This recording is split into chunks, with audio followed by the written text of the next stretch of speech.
Greetings, everybody, and welcome. Thank you all very kindly for coming to join me for what I hope is going to be the conclusion of Neo Scavenger.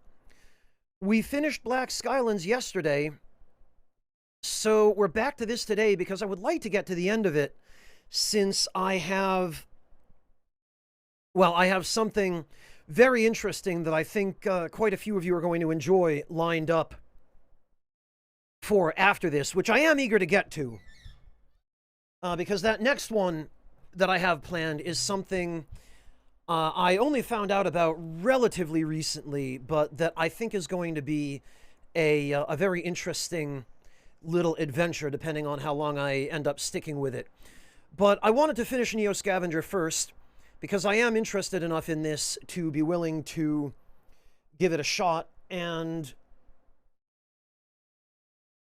to that end, we are just going to jump right in. Boy, it's been a long time since chat has been this dead, but I suspect that's probably partly related to the time of day I'm streaming. This is quite a bit earlier than I normally stream, and I suspect people are probably either in the middle of their work days now or just not awake. I'm barely awake. I could go back to bed right now and be perfectly happy. I have no recollection of where we were or what we were doing.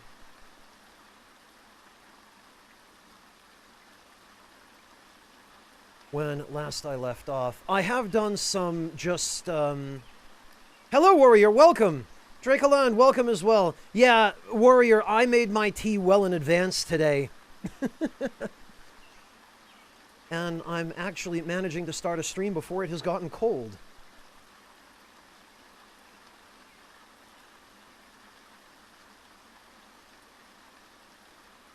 So I'm looking around the map, and there's a whole bunch of stuff over here we haven't explored. There's a whole bunch of stuff over here we haven't explored. So my guess is maybe we head over here next and check out what's over there.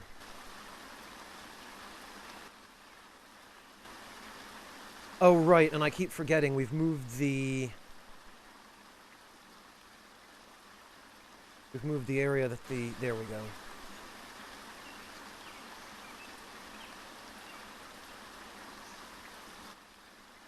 So, first of all, I want to make sure that this broad spear is not going to fall apart on us, which it doesn't look like it is. It's got about 60% durability left. That's fine. I think I have this rifle shoulder strap just in case I run into a gun that I need to carry on my back, because guns take up a huge amount of room in this game. An enormous amount of room, and it's quite difficult to carry them without putting them on your back unless you have a very large vehicle, which I currently don't. Although I think this is as wide as vehicles get. There are no vehicles that have any wider storage space than this. So you can maybe fit a shotgun in here, but the rifles, which are longer, just don't fit. You have to either carry them on your back or in your hands, which is quite inconvenient and very unfortunate.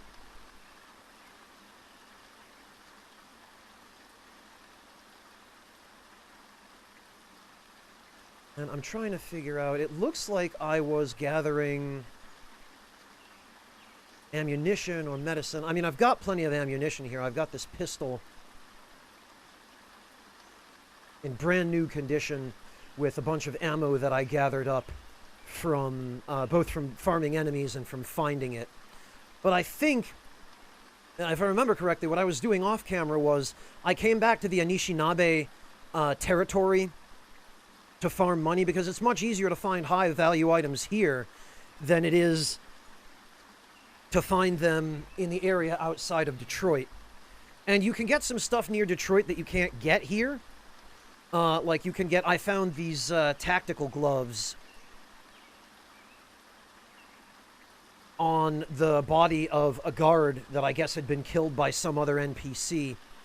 And a bunch of stuff like that. I ended up replacing my boots with newer ones and the pants with newer ones, and got a couple of black shirts that are newer. But everything else... everything else that you find near the ATN tends to contain more valuable items more frequently. So what I want to check here... Oh, okay. I guess I had set up a camp north of the ATN. Because, yeah, there's the ATN. And this is actually it turns out, a really good place in the beginning of the game to make a beeline for. Because if you do end up needing medical treatment, if you get sick or something, or if you need an emergency meal, and you don't have any medicine, you can visit the witch doctor here, or the medicine man, or whatever they call him. And every at least couple of days or so, he will give you treatment.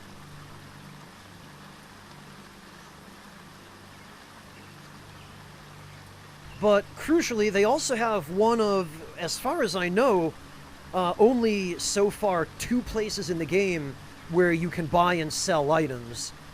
And it's pretty important to be able to do that somewhere, because you end up desperately needing someplace to offload all your stuff that you pick up that you don't have room for elsewhere.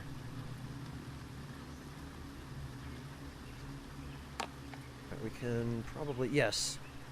We can empty that out.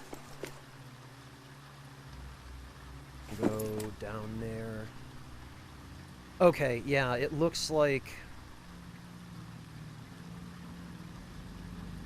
Yep, okay, there's tannin tea, there's whiskey. I had set up a camp here so that I don't have to run around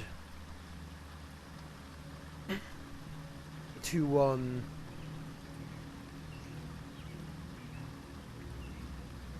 too many places to get medical supplies or something if I need them, so that I have a camp right nearby no matter what part of the ATN I'm hanging around, and I can just drop in and get stuff. I think I had intended to sell this.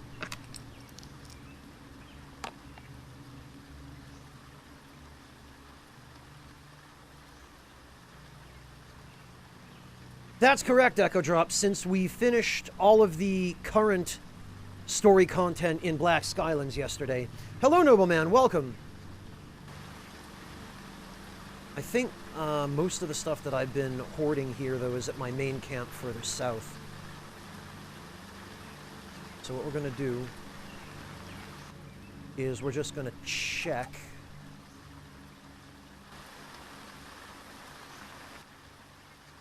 Huh? Aha! Sterilized water. We can always use that. Oh, and somebody off to Dogman. Huh. I don't know who's been killing those, but I certainly appreciate it, because it's basically... Although, unfortunately, their corpses deteriorate way too quickly.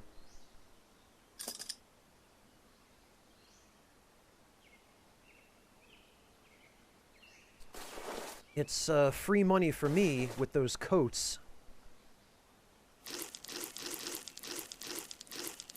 And also free food. Which, very serendipitously, we've found this Dogman corpse in an area where we already have everything we need to light a fire. So we're just going to use a lighter for that, since it saves a little bit of time. And we are also going to roast all of that.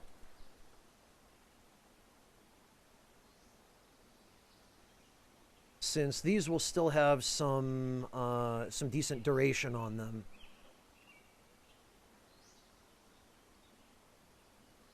We're going to grab these.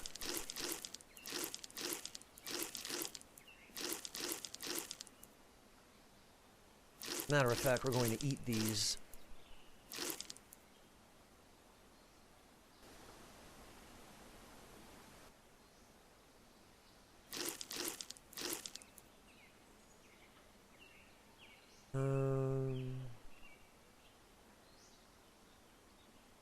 Okay.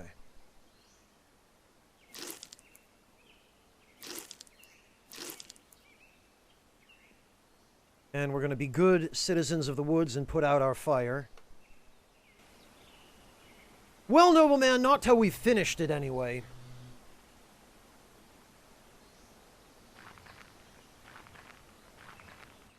And we're going to just run one check around here to make sure... Oh, I hear somebody moving around.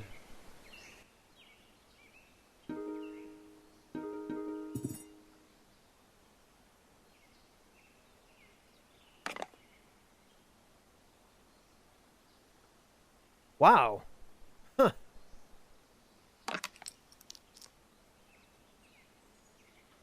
Nearly brand new pair of binoculars. Oh, wait a minute. I see who is moving around. There are a couple of dogmen over there. Well, if they decide to fight us, we can kill them. And that'll be a little bit more money for me. Because of those very, very expensive dogman coats. And there is some sterilized water.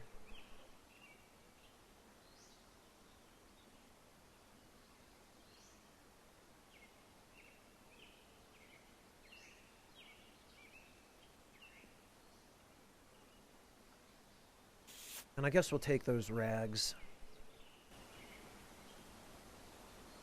Okay. Oh, somebody wants to fight, huh? Ditch vehicle. Alright, we're just gonna wait for them to come to us. And we could leave. But we're not going to.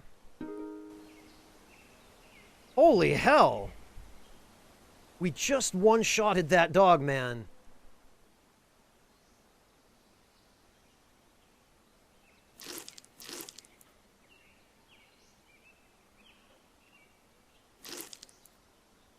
And it looks like we've got another dogman coat. Also, I discovered over the course of crafting that somehow, I think it was when I killed the Murga Wraith, I obtained another legendary reputation for being unstoppable, so I guess I've just become Giant Dad.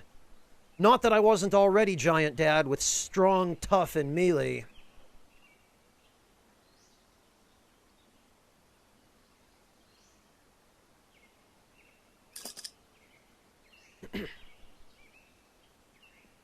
Hey, Trimmer! Yeah, Trimmer, the clown head is something I found in an abandoned, fairgrounds. There we go.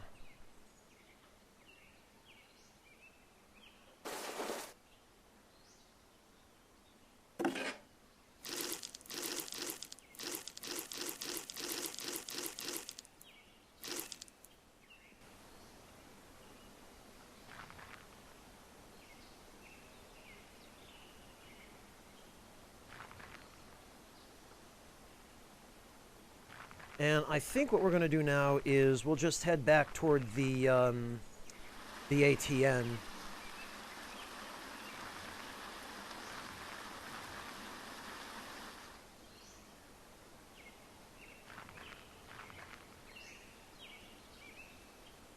And we can go to the trading post and offload a whole bunch of this, because We've got more meat than we know what to do with, and the ATN can use it. And we really can't at this point.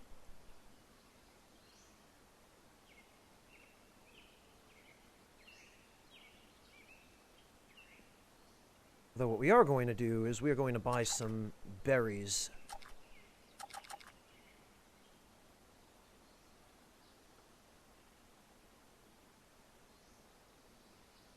And we're also going to sell this stuff.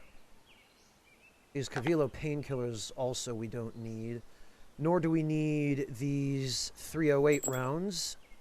Nor these 38 special rounds.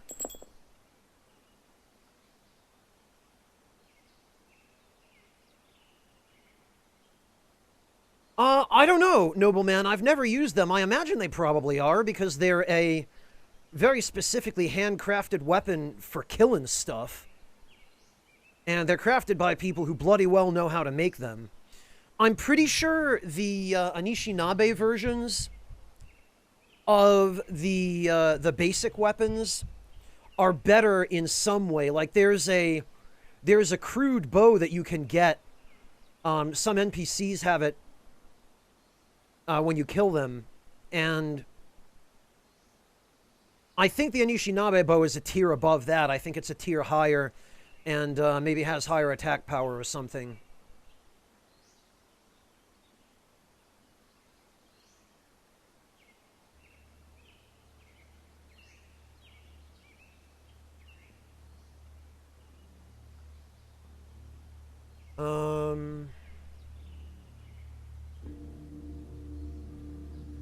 Rather than buy clean rags, I'm going to just hang on to what I've got, and then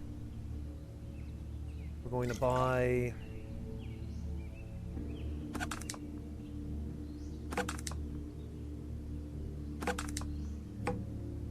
a little bit of tannin tea.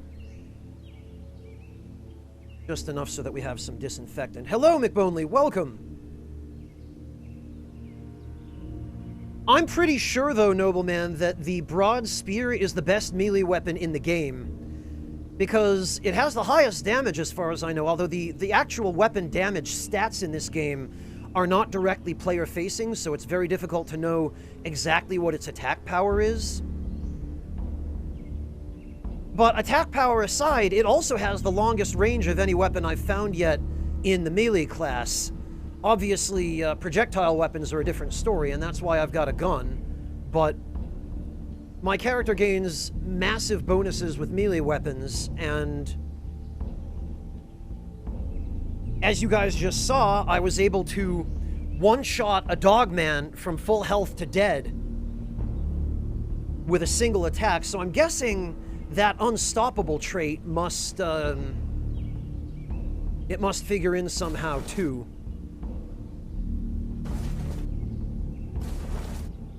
And then we'll get rid of these dogman coats. That already was $400 right there. Yeah, I'm not surprised, nobleman. The other spears you can just craft, but the broad spear seems to require melee skill in order to craft it, so that alone suggests to me that it's at least a tier above the other spears, and probably above the other melee weapons in general, because nothing else seems to have quite such long reach. And the broad spear lets me hit enemies and do severe amounts of damage to them before they get anywhere near me.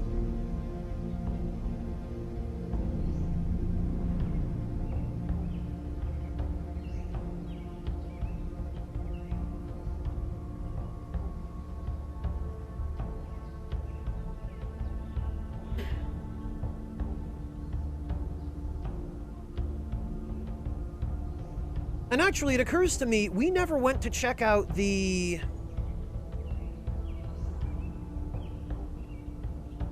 what do you call it? We never went to check out the isotope mine either, because it seemed radioactive, and I think I didn't want to go in unless we had something that we could use to possibly deal with radiation. And I meant to come here and see if I could get a a tinfoil poncho to see if that would help, and also a med kit. Because I found a couple of med kits, actually, just lying around.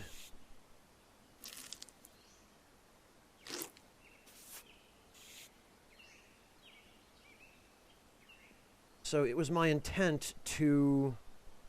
We're going to just buy a little bit of sterilized water here because, I mean, goodness knows we can afford it.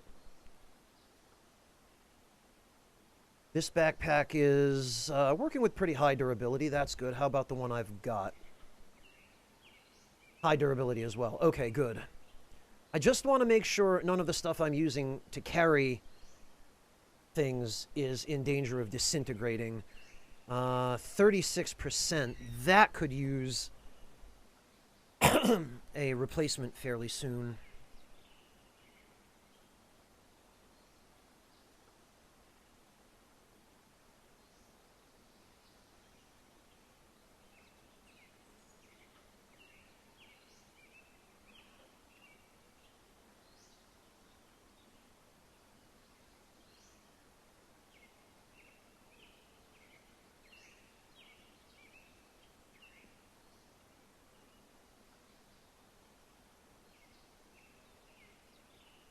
All right, looking through the rest of this, I don't think there's anything else we need.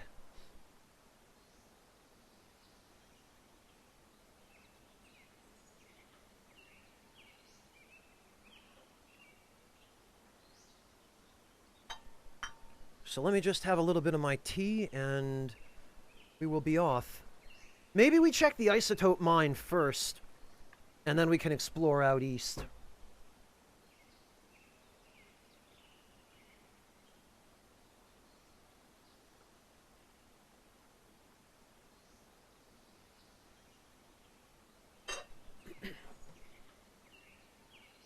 Well, Grim, we were given a pretty clear hint that we might actually need a tinfoil poncho for a very specific purpose. We've been sent to infiltrate a military base that is supposed to have some kind of automated defense system that uses microwaves. And there was a newspaper article I found lying around that basically described how a protester was able to get past the base defense system by wearing a poncho made of tinfoil. So I'm guessing that's supposed to be a hint as to how we get through there.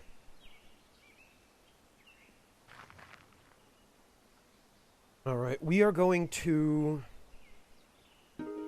have a meal.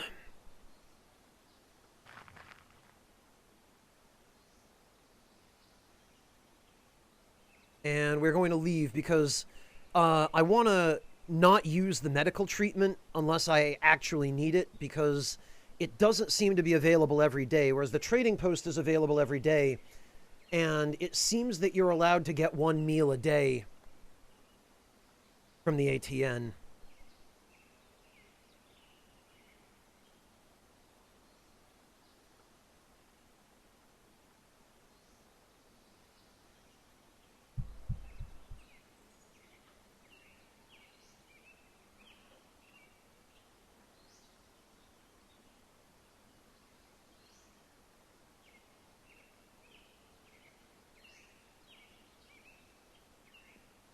So I guess that's it. We can leave. Oh, that's right. It always spits us out on the south side.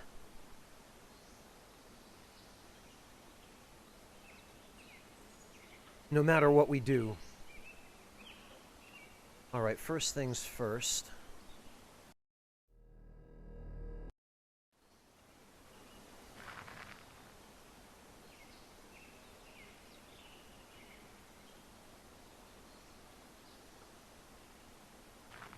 We need to head to my nearby camp.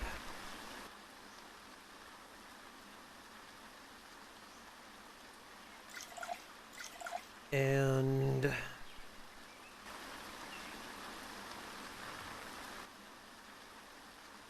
there we go. Okay, so this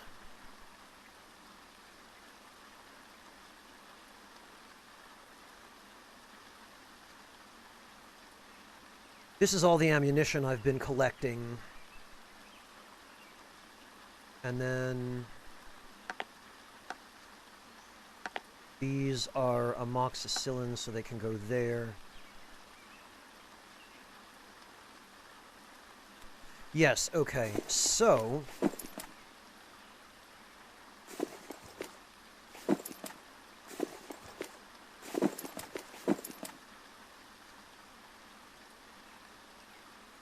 okay, yeah, I found a bunch of nanorobot medical kits. Well, I found 2 of them while I was exploring, so I'm going to take the one that is already slightly used.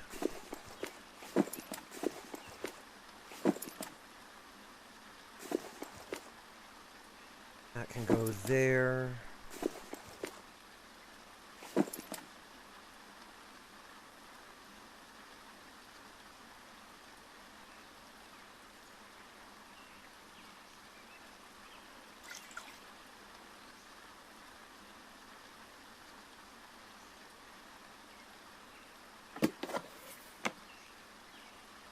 That can go there.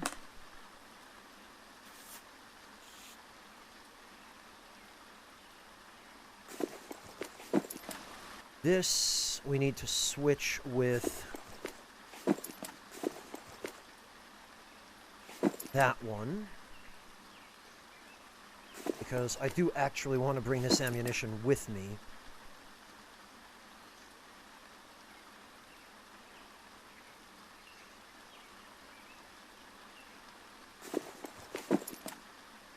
Actually, maybe we could just put that in the sled.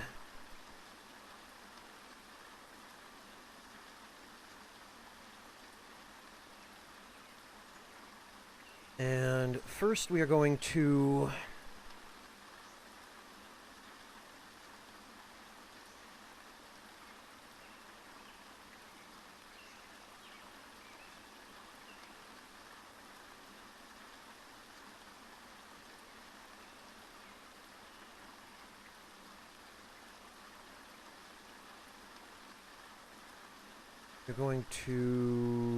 boil those rags.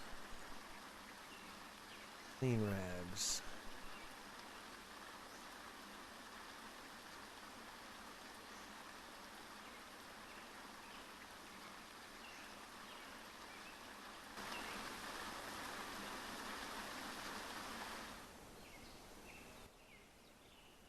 Hey, Lolek, welcome! Yeah, it's about time for the weekend, huh? Gonna boil those, and one more. And that's 10.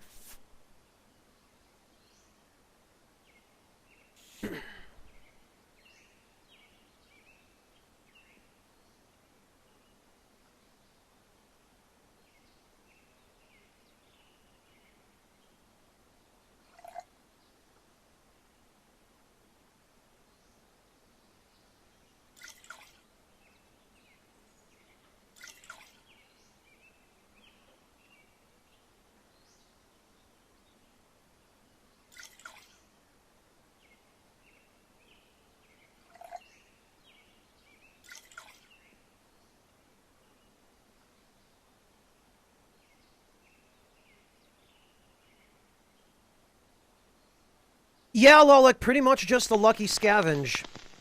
I got 2 of them, actually, scavenging, office buildings near the Anishinaabe headquarters.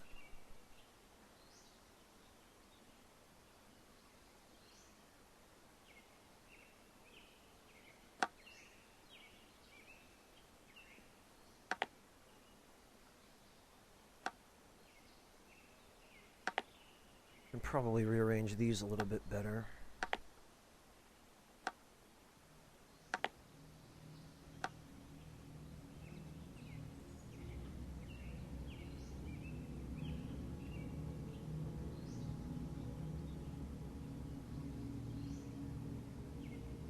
Alright,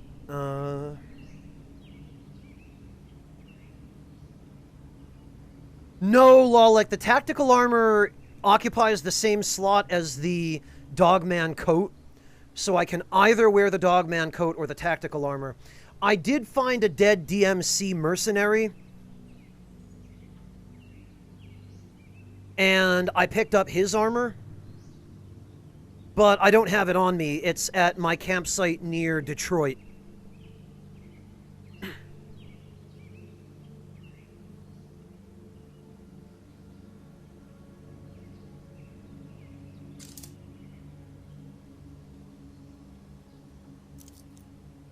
No, Echo Drop. DMC in this case stands for Detroit Mega City.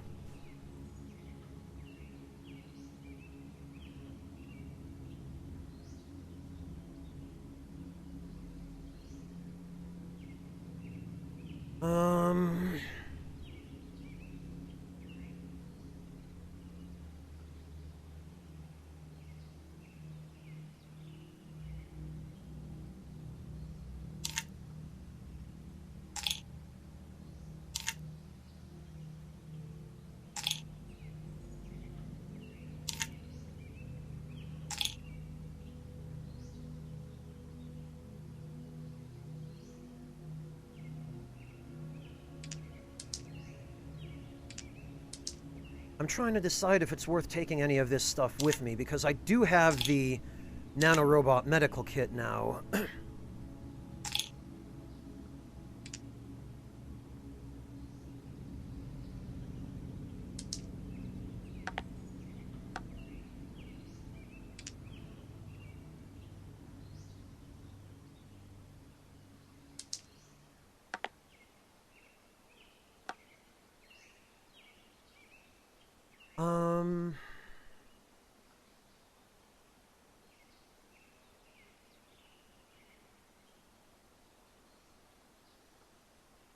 Yeah, Lolik, it does, although as I learned the hard way, even the nanorobot medical kit apparently still does not cure defoliant exposure. So I'm not sure what does, or if there's even a way to.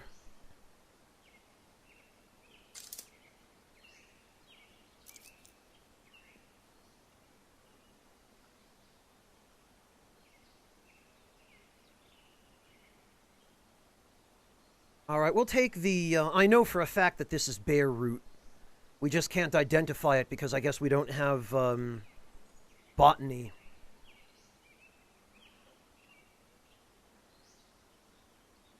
But the rags we're going to take because we need them.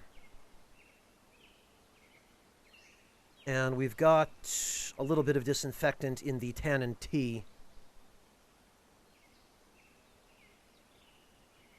Yeah, Lolik, it should have occurred to me to bring a gas mask, but I didn't know what the place was till I first walked into it. I'll know better for next time. I've got a gas mask on underneath the clown head, and oddly, taking off the clown head has a drastic effect on my appearance. I go from post-apocalyptic serial killer to post-apocalyptic Mad Max denizen.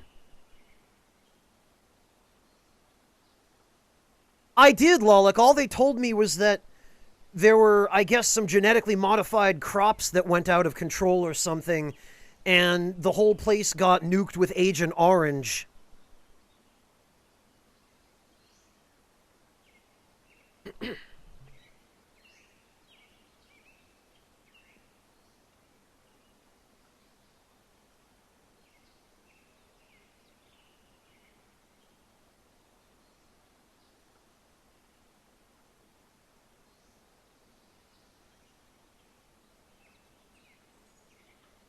But that was after I had already walked in. I didn't actually run into a guard to have that conversation with him until long afterward.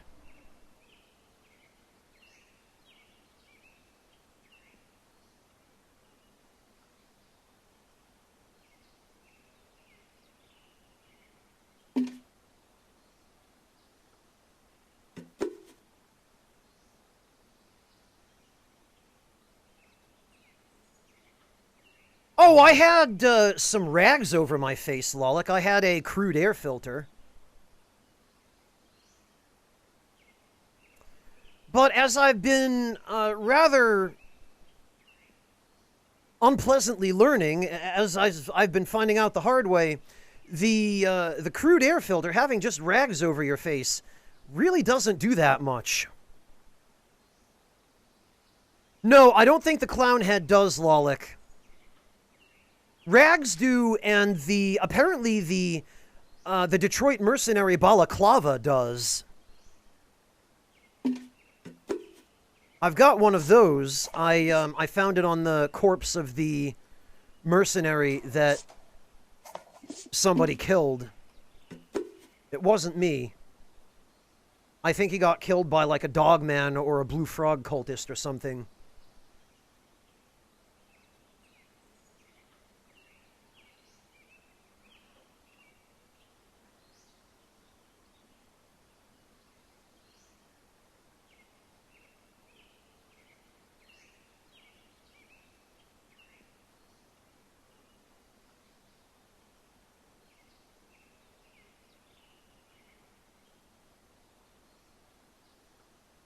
Oh, Echo Drop, no.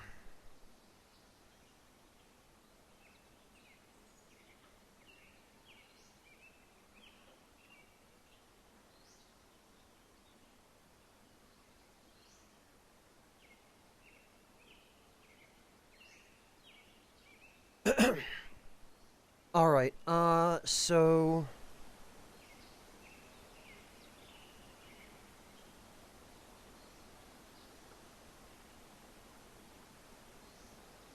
Lolix, so you're telling me that the Great Black Swamp turns you into a mushroom zombie?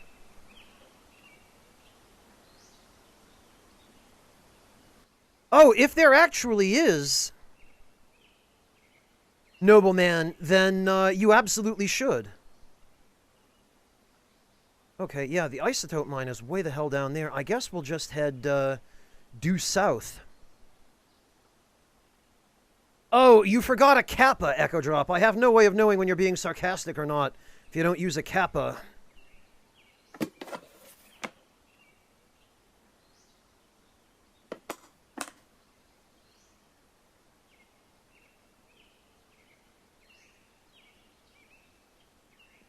Lolix, so it sounds like you're trying to tell me that it's just as dangerous.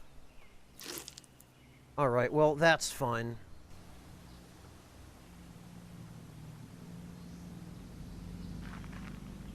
Okay, then I guess we'll just work our way...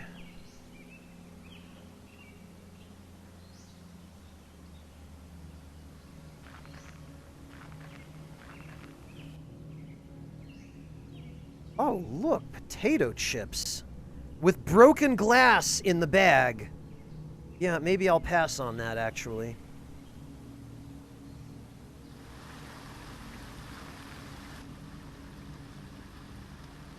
Eh.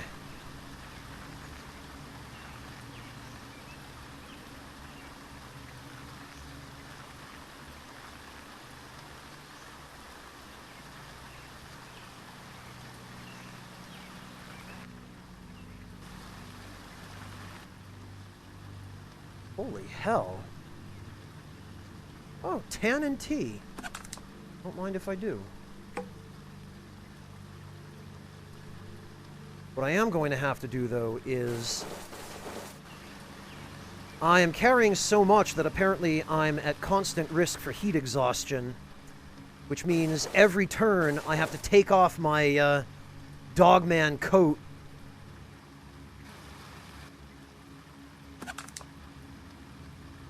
And then put it back on so that I don't die from overheating.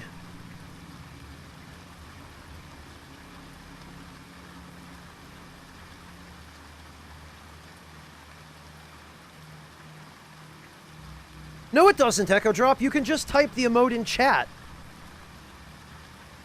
Literally all you have to do is type uppercase K, lowercase APPA, and Twitch will automatically convert it to an emote. Try it. You don't need to remember any syntax, you just need to remember the name of the emote. See?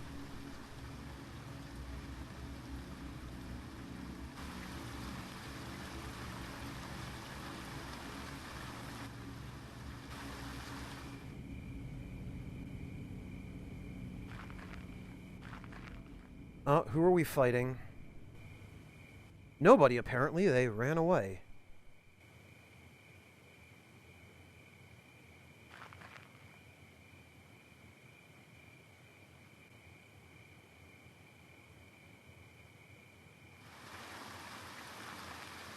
Well, Psycho Kowalski, I can certainly understand that.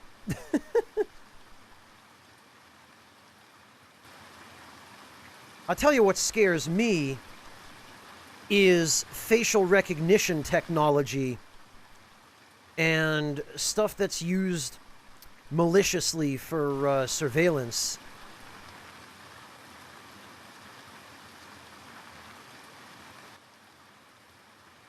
Oh, okay, we've got a campsite here.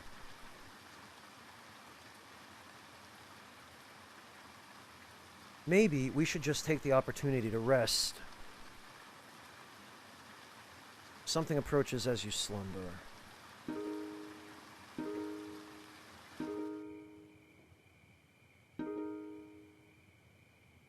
Oh, it's a dog. And he's running away.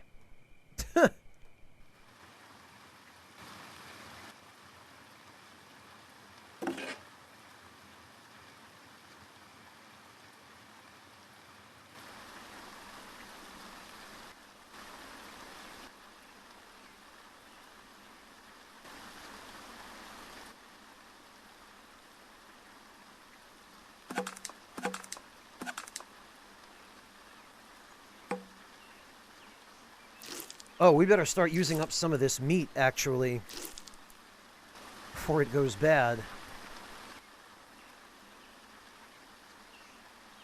What do we have here?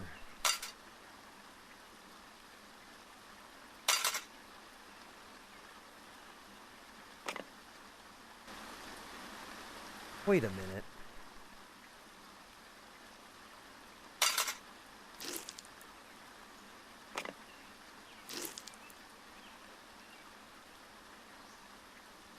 Oh, okay. No, I guess, huh.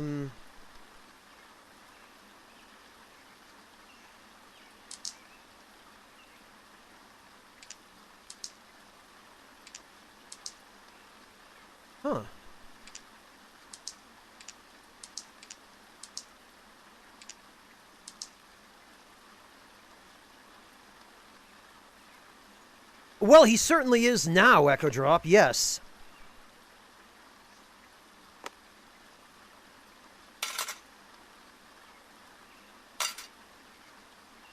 Alright, we can put that there. Let's see what else is lying around here. Oh, okay. Yeah, see, there's that crude bow. I'm pretty sure the Anishinaabe version of this is, stronger or has more durability or something.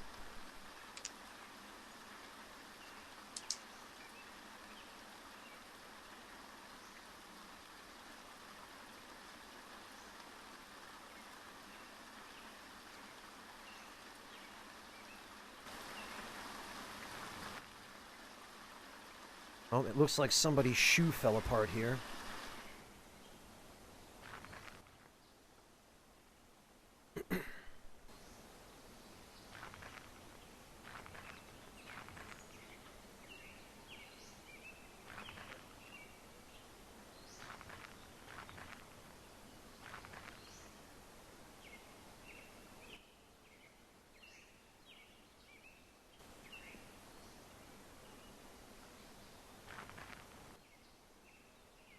Ah, and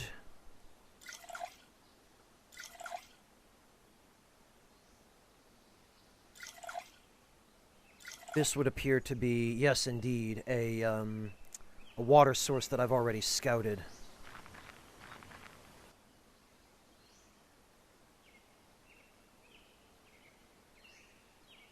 And I guess I was using this as a camp? Oh, yeah, I definitely was.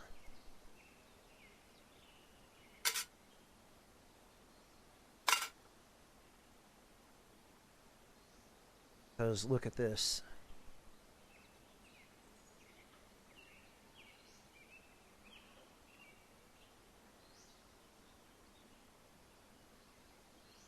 Okay, well...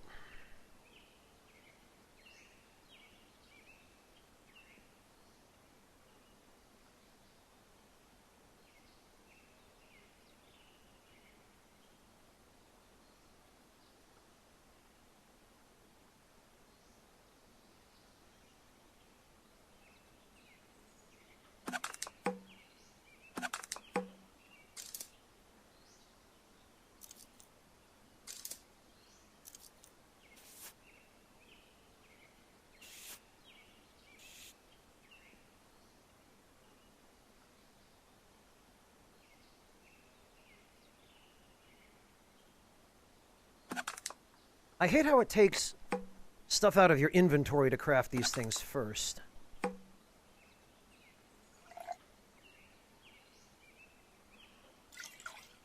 Alright, that can go back.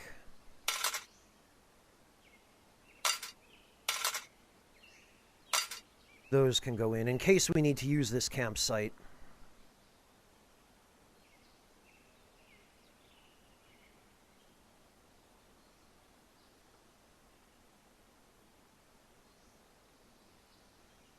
Which actually we might, because...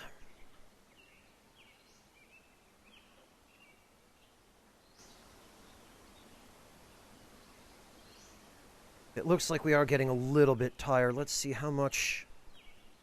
Okay, so due south from here is the isotope mine. Actually, maybe we'll be okay. And we're going to have to remove that stuff while we wait.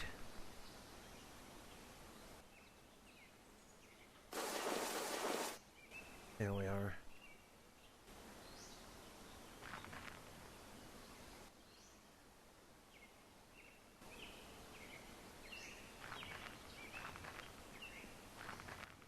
Something like that, Hunter. Also, hello. Good to see you.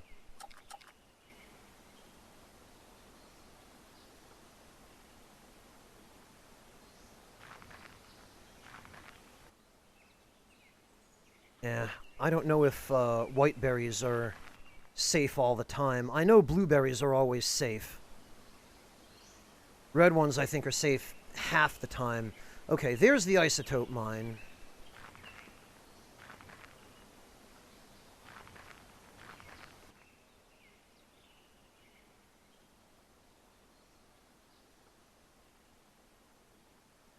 Yep, and there's the recipe for a patchwork foil poncho.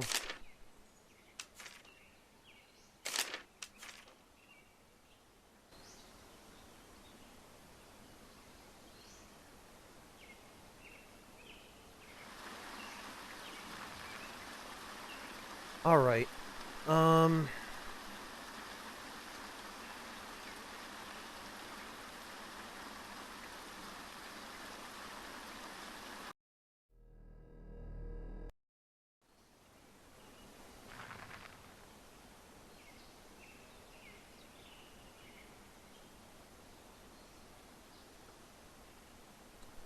Let's see what's up in the isotope mine. I think I'm prepared. We'd probably better just eat these now before they go bad.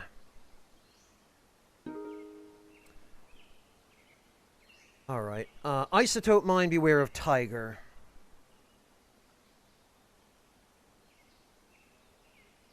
Leave the mine, try to sneak in, yell out a friendly greeting, yell out that you're armed and dangerous. Try to sneak in. You sneak up to the door and reach forward to push the door open. The door hasn't seen oil for a long time as the hinges groan louder than your belly. Hopefully those inside mistook it for the wind. Cursing the ailing hinges, you push the door back closed and creep forward. The lobby is rectangular. Empty. Rough-hewn rock walls ooze dissolved water that drips down into stagnant pools on the floor. The lighting is poor, but you can easily make out another door at the far end, as a bright light peeks out from under. There appear to be a lot of dark stains on the ground and decaying organic matter plastered to the walls, and it smells bad. Options for this encounter. Melee? Be ready to fight. Okay. Assuming a combat crouch, you move forward, eyes peeled. If anything lives down here, it's in for a rude awakening. You notice the tiger the moment it comes racing out of the concealed alcove. Confidently, weapon raised, you aim for that special spot between the eyes. Woof! All the air gets knocked out of you as you are slammed down to the floor, the tiger on top of you slashing at your throat. Snap rolling sideways, you wonder if you're fighting a beast or a vampire. The size of its fangs, elbowing in the side of the head, you gain enough time to jump to your feet with what feels like a broken limb. Man, that tiger has a tough hide. You decide that it might be best to live to fight another day and run helter-skelter for the door. As your hand reaches for the door handle, you feel sharp fangs rake your backside. Roughly shouldering the door open, you stagger into the next room, slamming the door behind you. You look down at your wound and it's pretty bad. Dizzy, you momentarily lose your balance and crash to the floor. Looking around, you're surprised to find yourself in a large, clinically white, well-lit room. Dials, shelves, and instrumentation are arranged in neat rows along the walls. Disheveled signs of human habitation everywhere else. Before you is a short, owlish man dressed in a dirty laboratory coat, peering through Coke bottle glasses. Radiation dosimeters cover his chest, all tinted deep red. Great, so we are irradiated.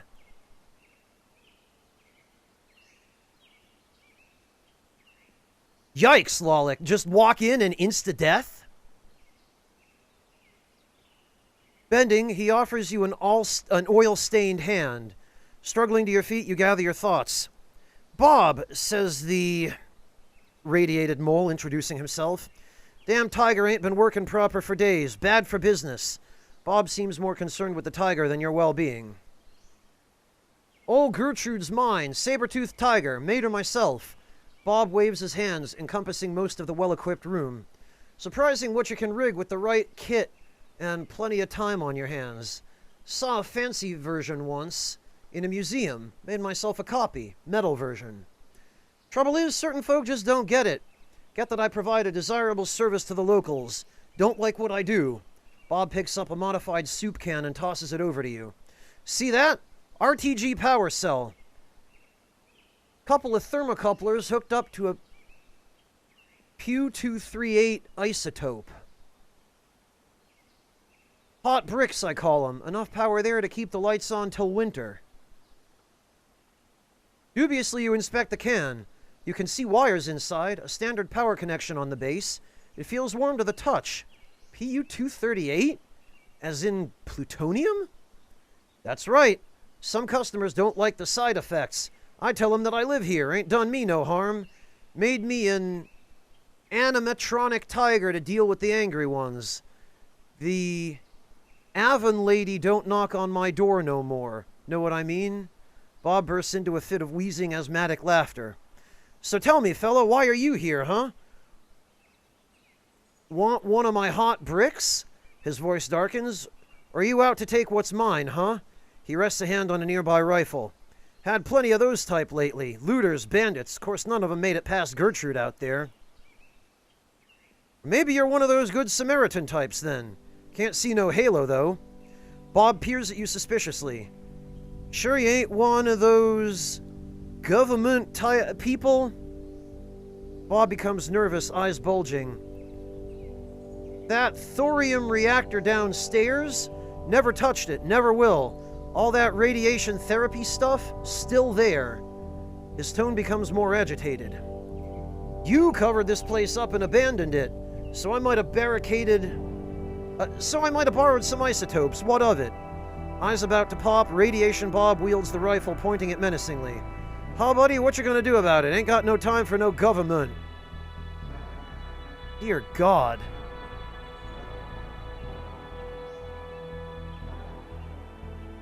Yeah, no kidding, Lolic. It must be a, Oh, we can ask about the power cell. Treat Bob's rad poisoning instead. Offer to do what you can.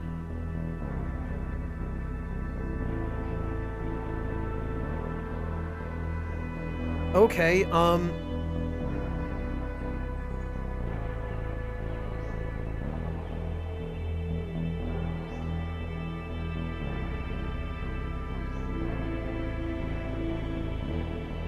Okay. Yeah, Lollik, I'm as surprised as you are. I came here thinking that I was going to need this for myself. Well, it's handy to know that, that nanomedical kits can treat radiation poisoning. And I guess I've got just enough charges, one for him and one for me.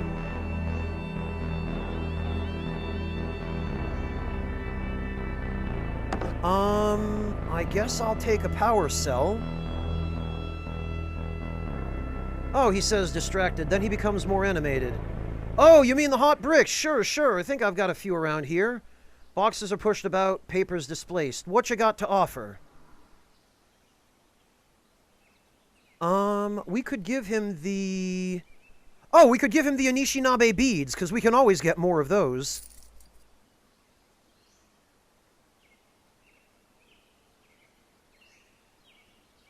I think that'll work, he says, handing you the cell.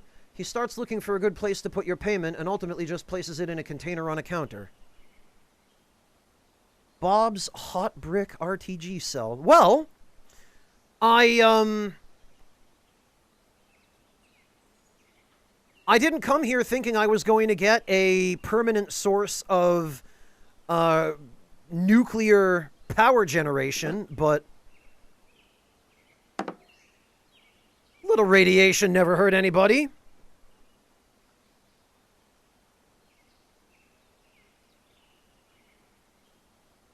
Turning back to you, he asks, how about old Gertie? Think you can help her? He adds, be a real help, you know.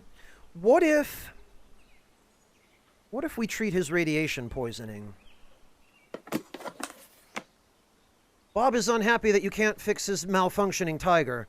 When you ask him about the bevy of maxed out rad meters pinned to his chest, he gives a fatalistic shrug of his shoulders. What can I do? I live in a room full of plutonium. With a bit of luck, I'll become resistant. Sadly, you tell him this isn't likely, but you happen to have a top-of-the-line nanomed kit with you.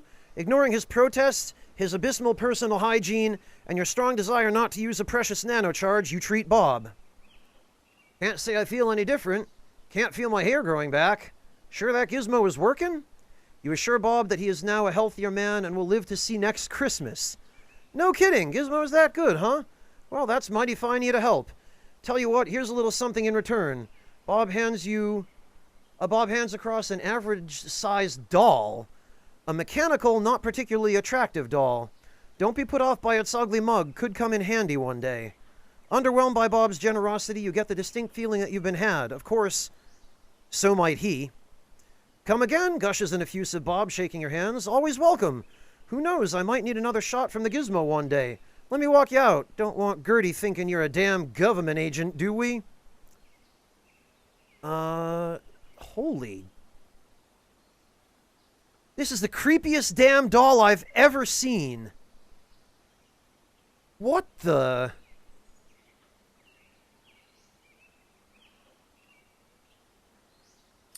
Okay, I guess we have a new traveling companion. It stores electricity?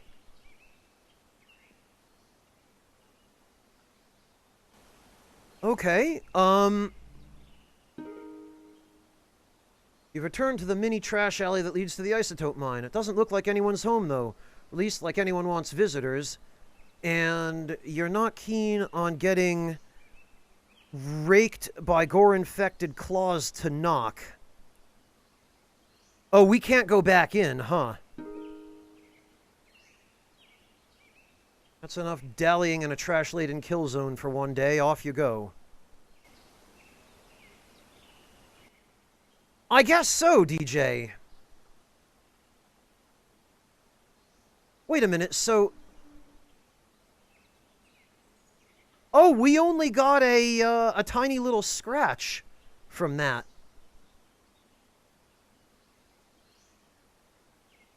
Okay, well...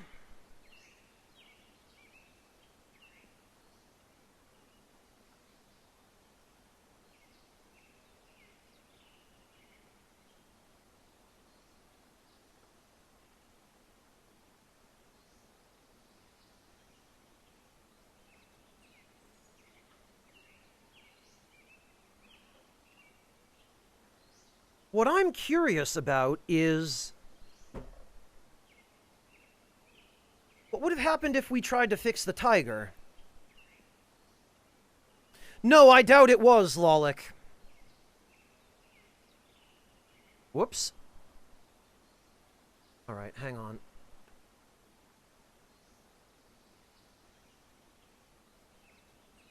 I did an oopsie.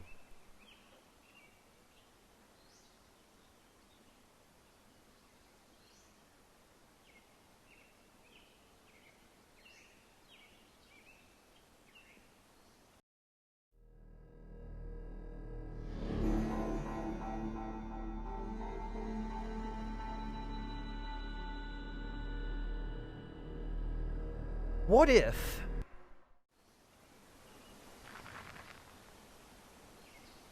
What if we were to go into the isotope mine, sneak in... Okay, that same thing happens again.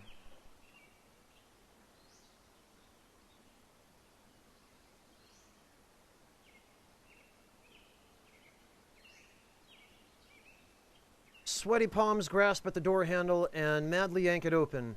Falling through, you kick out wildly and the door slams shut just as a saber-toothed tiger crashes into it.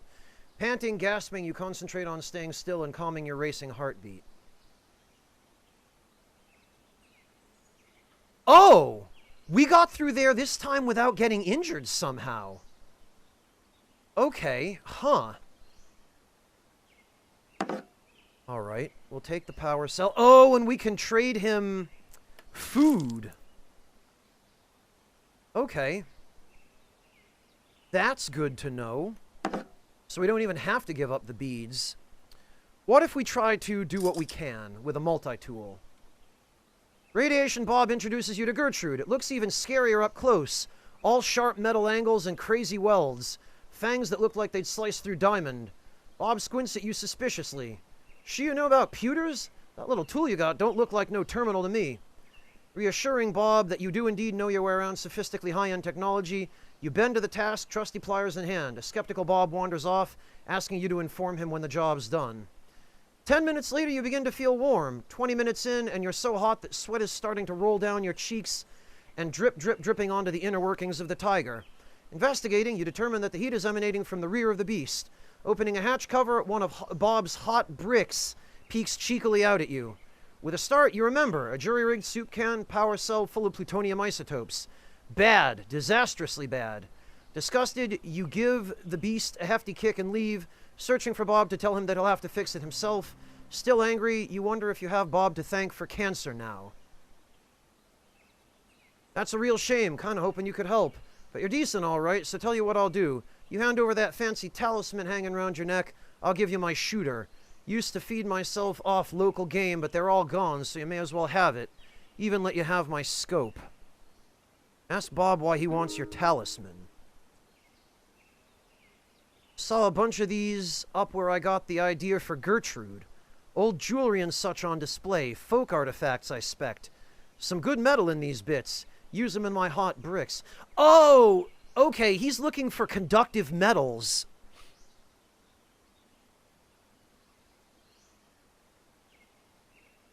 Oh, you know, that's a good point, Lolik. The fact that you included a kappa with that suggests to me you already know the answer. Bob points at your talisman. Probably copper in that symbol. You'd get a decent price for it, sure, but nobody'd give you a rifle for it, except me, he grins. Ask where the artifacts are. So, treasure seeker, eh? His eyes narrow a bit. Cuts into my trade, it does. Not sure I want to do that. Of course, he muses, a bird in hand, as they say. Saves me a trip, too. He straightens his posture again. Tell you what, the talisman for the rifle, or for the location. Won't do both, though. Exchange it for the rifle. No, actually, we don't need the rifle, but I would like to know where the location is. Alright, deal's a deal. You're looking for the... Oh, the Allegan Fairgrounds. Okay. We've already been there, and the copper beads we're wearing are actually from there. Acres and acres. Even got a Ferris wheel. He mocks a frightened look. Just watch for clowns. Bob doubles up in another spasm of asthmatic laughter. Recovering, he turns suddenly serious. Serious now, don't dally there for long. Get what you need and get out. Best bet is to head to the DMC, fella. Safer, and when you do, go straight there. The Black Marth to the south will kill you dead, and the north ain't much better. Head straight for the gates. I've heard bad things happen to those who take the scenic route. Bob shakes your hand and wishes you well. I'll deactivate Gertrude so you can leave. Be seeing you. Okay, interesting.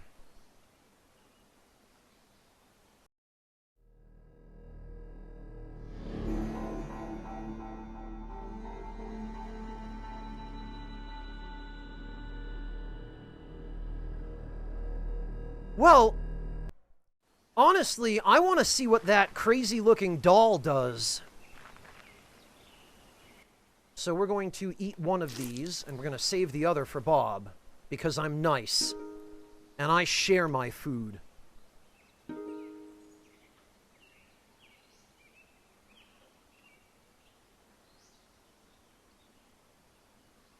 Moving across the lobby, you notice a hidden alcove. You freeze upon the realization that a large animal lurks within. Its eyes look strangely dead, though. The overlong fangs protruding from its mouth remind you of a prehistoric documentary you once saw as a child. Woolly mammoths roamed the planet in all their 3D holographic glory. Roamed far and wide, kept roaming until a saber-toothed tiger pack clawed up their backs and brought them crashing to the ground. So, there are random components to this event that may or may not trigger when you walk in, it looks like. Hello, Monotone, welcome! You vividly recall the alpha male sinking his fangs deep into the neck of the mammoth, working his big jaw from side to side until blood gushed in a torrential outpouring straight towards the camera. You bolt for the door, hurling yourself through, slamming it shut behind. In all the excitement, you trip and end up in an ungainly heap on the floor. Looking around, you're surprised to find... Oh, okay! We weren't even given the opportunity to use one of our abilities to get through there.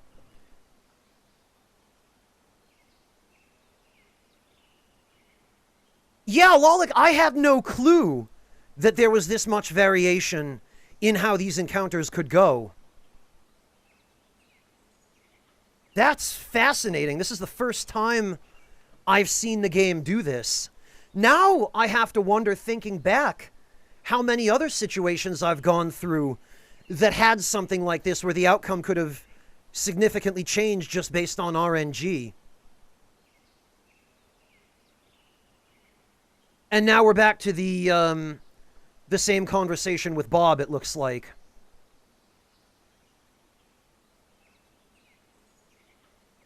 All right, well, I guess I want a hot brick.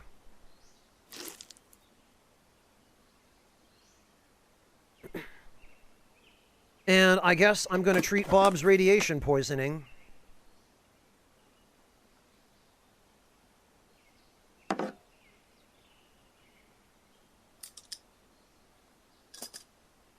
And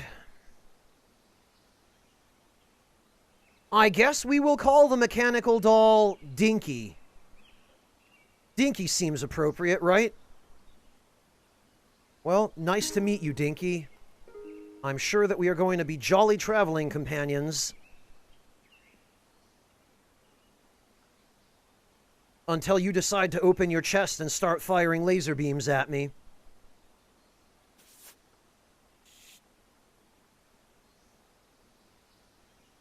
The hell with that, Lolik. Give me my big bonk. I want to be able to kill stuff. Can we use the hot brick? No, there's no use command. And to be completely honest, I'm not sure I want this thing in my inventory. I want this as far from my possession as possible. So that's going to go in the sled.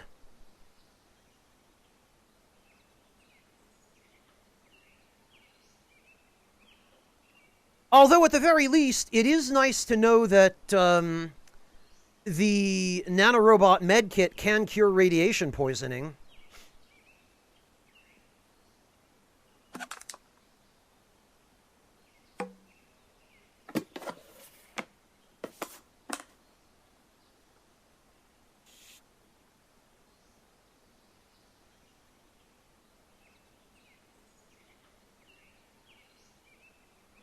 Well, Lolik, if this thing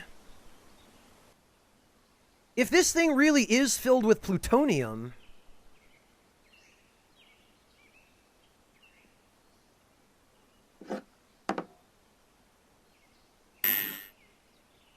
let's just empty it out. I have a feeling, though, that if this is filled with any kind of radioactive metal, chances are it's just going to keep generating electricity. Because he did say that it would provide power.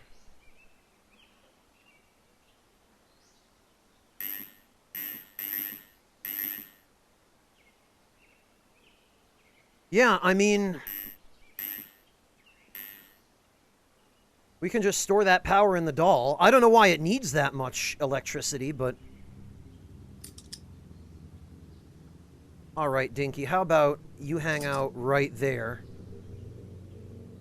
where it's safe.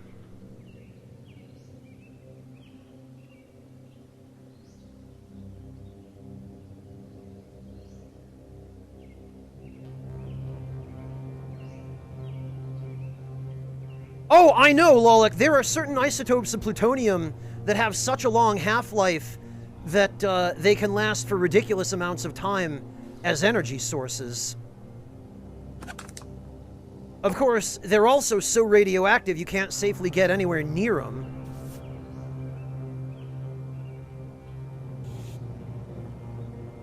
Unless you're wearing, like, a lead-lined full-body suit, but...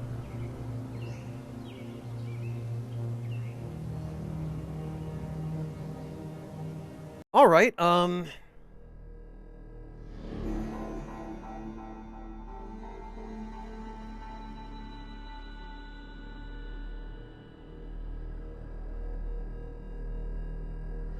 Oh, congratulations, Monotone! Everything is working again? What did the shop say? What turned out to be the problem?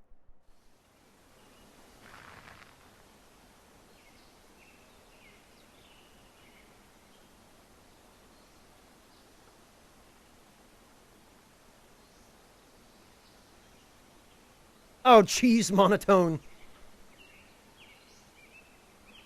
Well, the keyword there is had, past tense.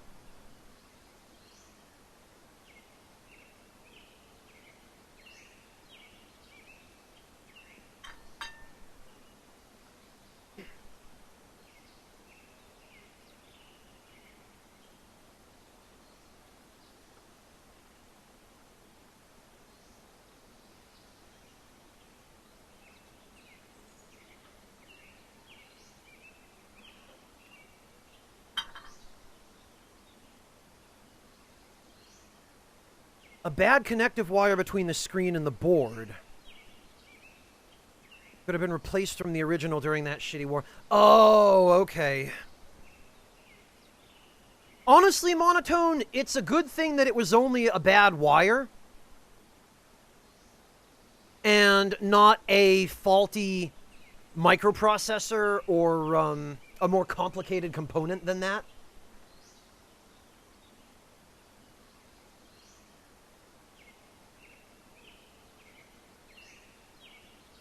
Didn't look damaged, but when they replaced it, the screen lit up. Interesting.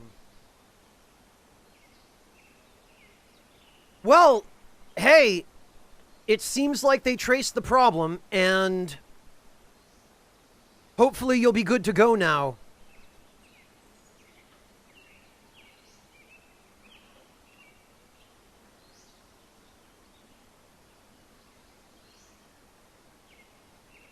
Yeah, anything major, Monotone, would have been a huge pain, but it's a good thing that it was a, It was a good thing it was a simple component like a wire. And hey, that's great, because, it's good that you'll be able to go back to your, regularly scheduled streams. And also, now you know what to check for if that happens again.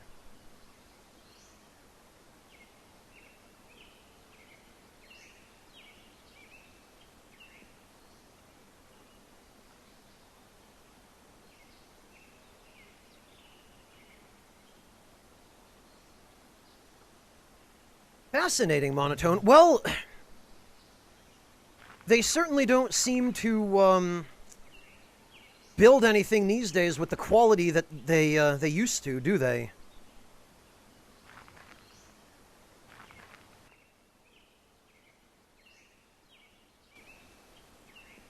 Science is back on the menu. Good. I'm glad to hear that, and it sounds like monotone streams in general are back on the menu, which is also good.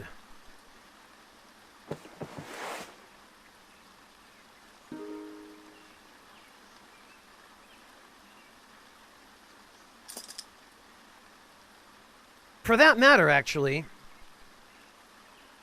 guys, if you don't know my very good friend and moderator, Major Monotone, please do yourselves a huge favor and go check him out. He's a fantastic, fantastic person. Really smart, really chill. Monotone is a marine biologist. He is working on his PhD right now. And he does alternating science and video game streams. And, oh, look at that! Speaking of shoutouts, Lance! Lance, you're not raiding Charlie today. While we're doing shoutouts,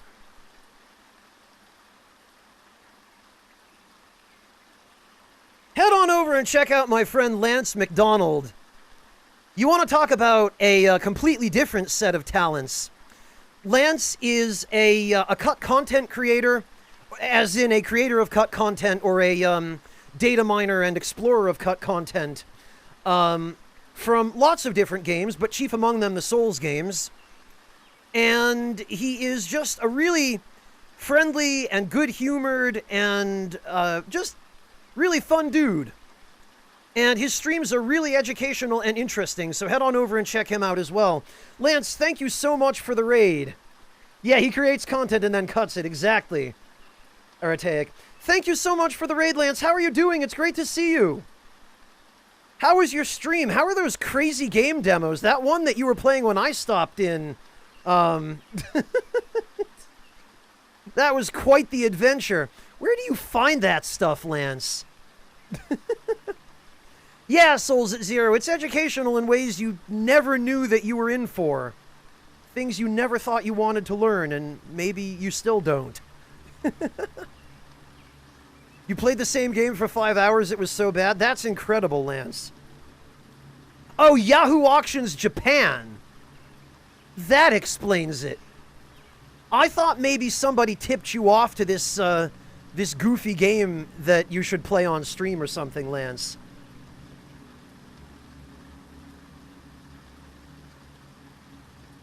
Yeah, little fool, that's what I mean. You learn so much from the stuff Lance exposes you to.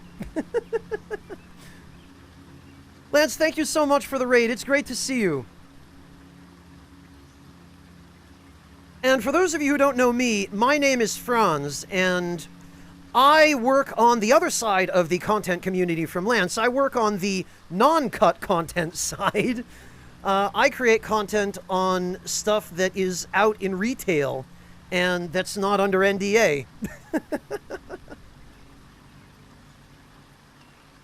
Oh, so you're having the same problem with sleep schedule that I am, Lance. My condolences to you, friend. I hope you're able to get your sleep schedule back on track soon. Because mine only recently fell off track, and when or if I'm going to even attempt to try to fix it is still up in the air. Lance, it's great to see you. I hope everything's been okay in general. I feel like I haven't talked to you in ages because we've been on opposite sleep schedules, and I'm never around when you are. You're always streaming before I've woken up. Thanks for that. So let me welcome you back. Yes, so did I, Lige. I learned a lot just from the 15 minutes I was able to spend over at Lance's stream earlier. Good, just one day at a time. Good, Lance, I'm glad to hear that. That's really all you can do, is you just take it one day at a time. That's what I've been doing, and actually, that's what's led me to this very interesting game that I guess I slept on for quite a while. This game came out in 2014. It is called Neo Scavenger, and it is a post-apocalyptic survival scavenger game. by a two-person, I think it's a two-person American dev team called Blue Bottle Games. And I'm not sure this game would have ever gotten any attention except for the fact that somebody with a really big channel who's very famous, whom I've never heard of, apparently reviewed it. K9 Vendetta, so the clown head is equipment. I found it when I was scavenging an abandoned fairgrounds. It was lying around in one of the tents, and it turned out to be something that you can wear on your head.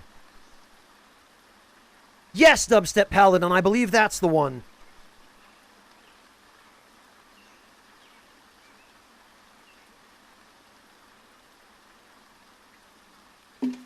Oh, I'm not ashamed of that, Lolik. This game has no qualms about just... Did you select the wrong RNG choice? Oops, guess you're dead. Start over. Because it's a roguelike and permadeath is a thing. Hello, Fullbring, welcome. Yeah, literally K9, fast food clown head. So it's basically just legally distinct Ronald McDonald.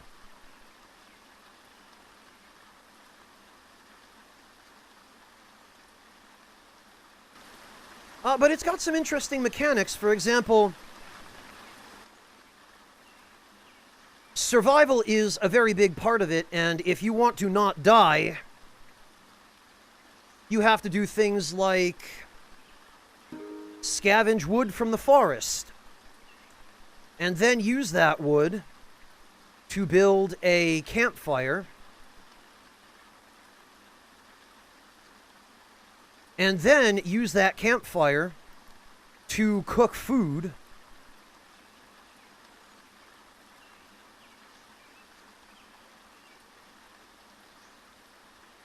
and then eat that food to keep your hunger and thirst from pulling a fallout and killing you.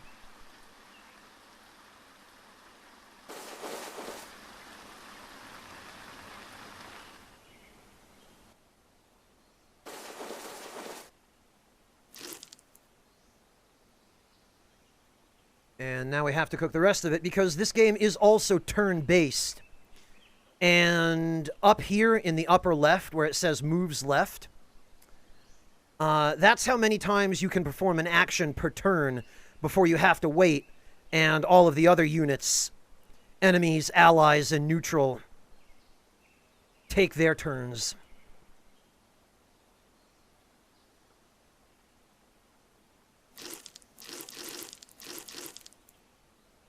And we're going to put out that fire. It seems that way, Asherite, yeah. And you can always just use sleeping pills to counteract the insomnia.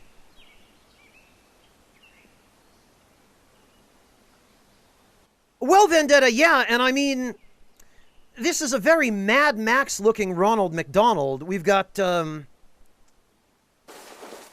pretty scary clothing. A fur coat made from the hide of an anthropomorphic dog monster that tried to kill me in the beginning of the game, but which, because I took perks that give me redonkulous close combat capability, I was able to insta-kill the dog man in a cutscene, basically, and skin it and take its hide and turn it into a coat. No, Monotone, you can't. You can just mitigate how severely those moves are decreased. Yes, Psycho Kowalski, generally the game does have permadeath. I'm just backing up my saves to circumvent that while I figure out how to play this game, because I probably will do at least another playthrough of it sometime in the future, once I actually know how to play fully, but for now, I'm just learning, and I would like some training wheels, to be frank, because you can get very far into this game and then out of nowhere just be handed an instant death that you absolutely can't control. And I'd like to at least get to the end and see what the full game is. Just copying them out of the directory where they're normally stored. Asherite. No, Psycho, I will openly admit that I've been backing up saves for this, because I did several runs in the beginning of the game without backing up saves, but what I consistently found doing that was that I died so soon and so quickly, I didn't even have a chance to learn anything. I was just constantly dying before I could even figure out what was killing me, or why. And that didn't do anything to help me learn how to play and how to prevent those deaths. So I've been backing up saves so that I actually have an opportunity to go back and try things out and see, oh, wait a minute, when did I pick up that disease that killed me after half an hour? Or, you know, that tiny little injury I got, when did that turn fatal? Or, oh, picking the wrong dialogue option in that innocent-looking event apparently leads to an instant fail state where you die and you have to start over.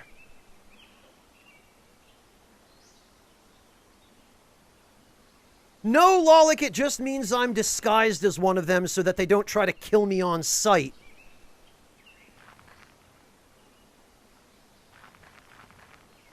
Oh. And it looks like somebody wants to fight.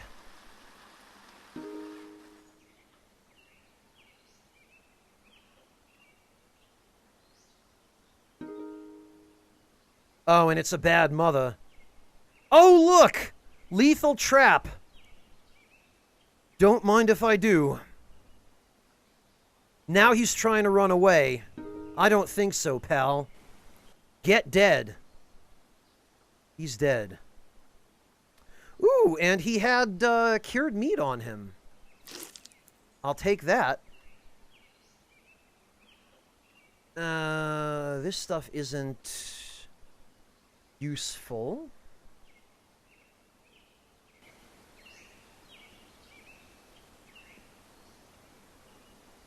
No, Lolik, I wasn't murdering normal people. I was killing these bad mother idiots who kept trying to assassinate me.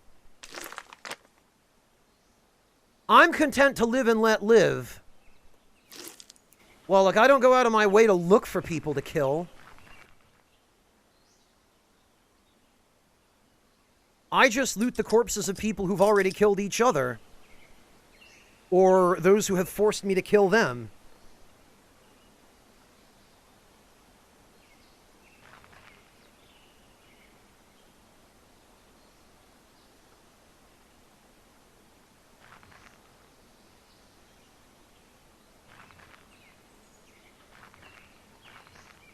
Oh, okay, and I might actually utilize this camp here because...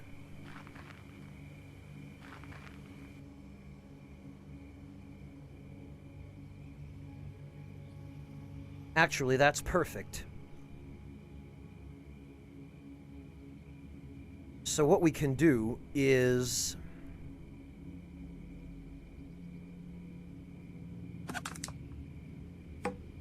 we can have a drink. Then, with that water, we can take a sleeping pill. Because this has my, Zolpidem in it. And then we can hide. We can stash our little, sled in the campsite so nobody steals it while we're asleep, and then we can get some rest.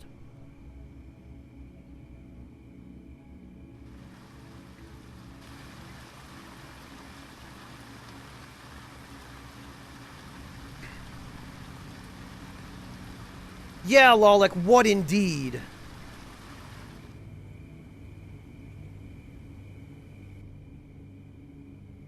Oh, we're still sedated, huh?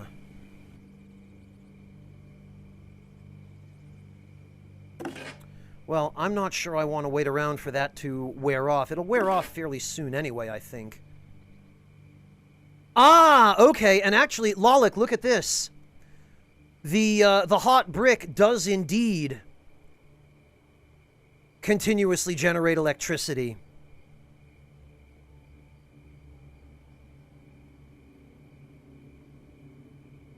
So, look at this. We've got a portable source of nuclear power.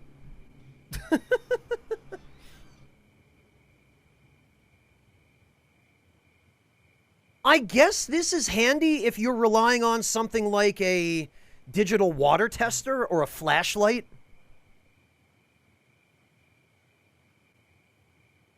It works faster than in the modded version. Oh, you've only got 2 stacks for the whole day. Damn. That's a shame. It seems to me as though,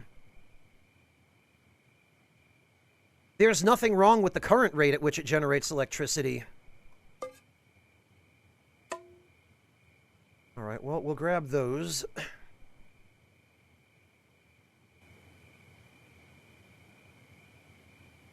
We'll unhide.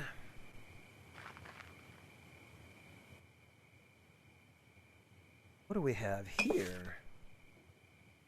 Ah, that's just water in a whiskey bottle. Bah.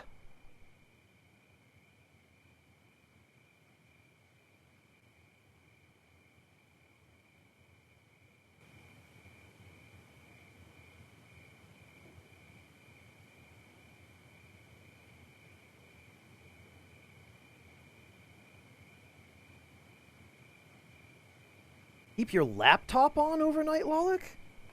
I thought laptops were just something that you could sell. Is that not the case? Actually, let's check. Ooh, a locked storage shed. These usually have something good. We'll pry open the lock. Trapping, night vision. There we go. We got a lighter.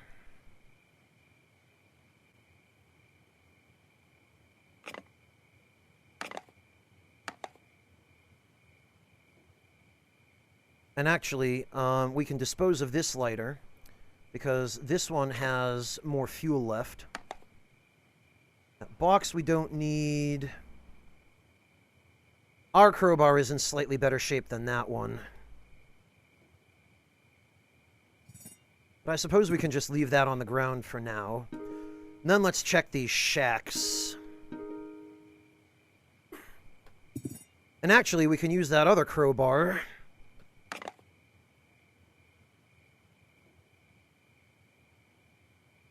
Yeah.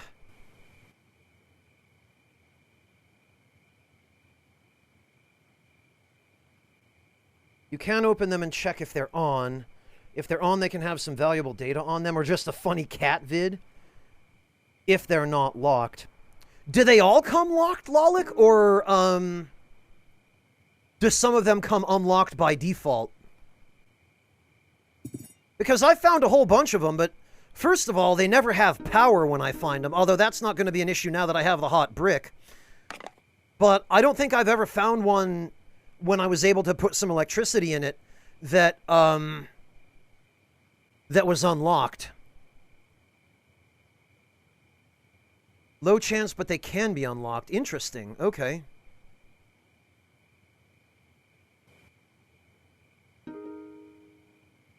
Same with phones or smartphones? Huh. Good to know.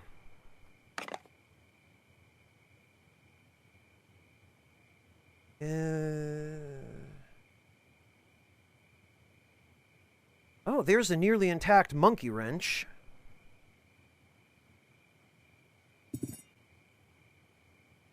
And a pill organizer.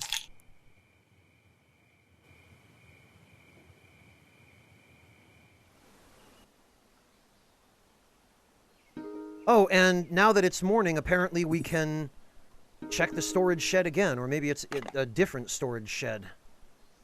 Oh, amazing.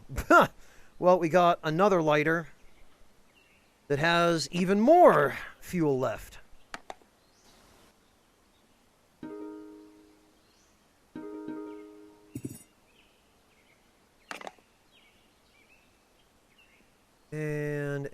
multi-tool in pretty decent shape. That we can use.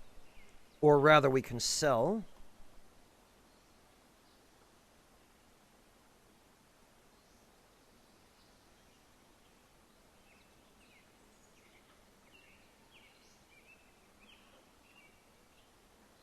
Yeah, Lolic, I found the unauthorized power taps around Detroit.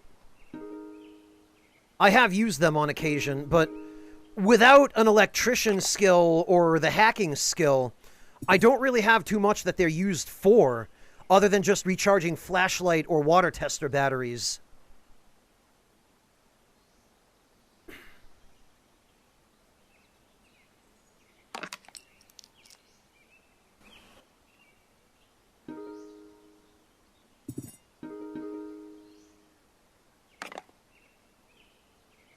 Speaking of...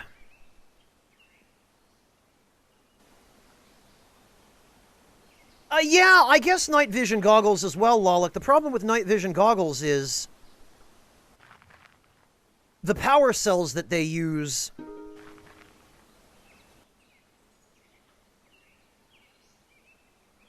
Oh, I thought for sure that was going to be a fight. The power cells that they use are... only capable of holding one stack of charge.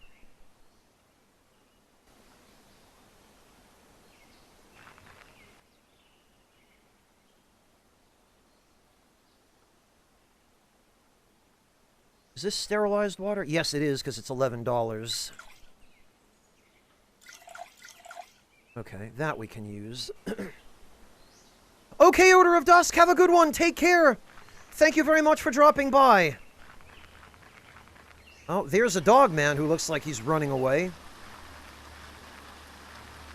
And then there's a, Ooh!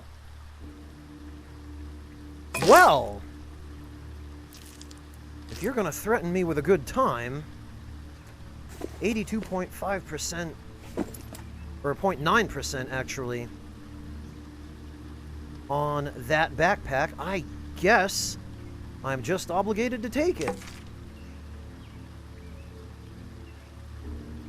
And some Twinkies. Delicious. Freaking lockpick tools that I can't even use.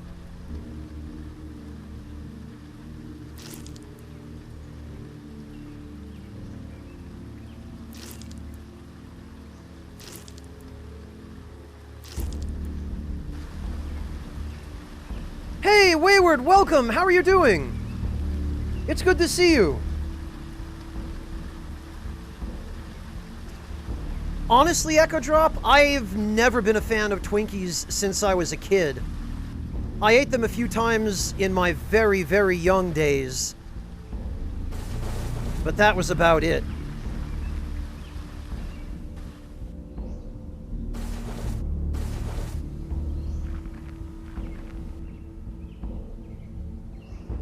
This is all just dead meat, it looks like.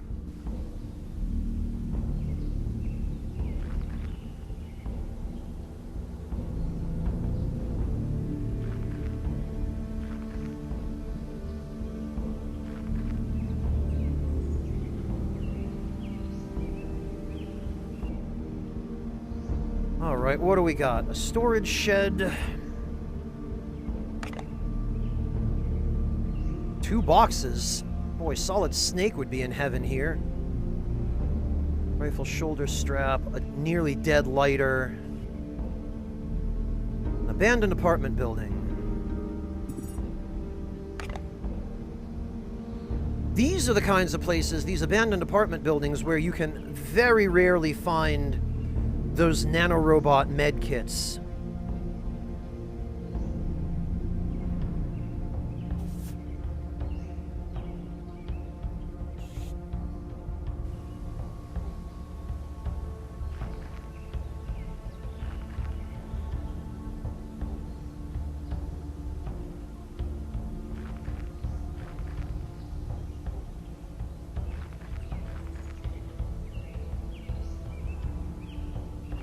What I would like to do for the moment, though, is to make it to Detroit.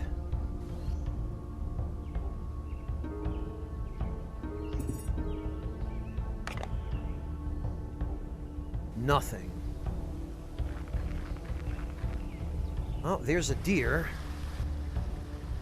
I still haven't figured out how you're even supposed to sneak up on a deer. They always seem to get away. You must need ranged weapons, I'm guessing.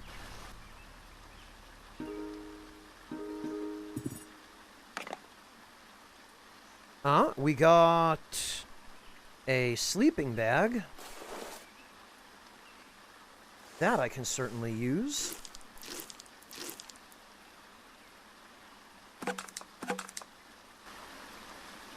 Keep our nutrition up.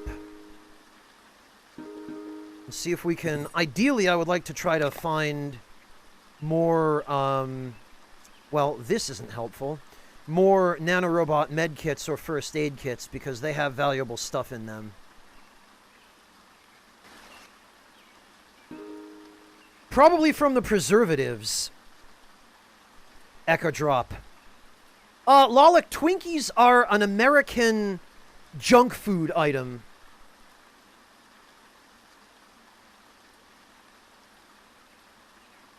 Let me show you.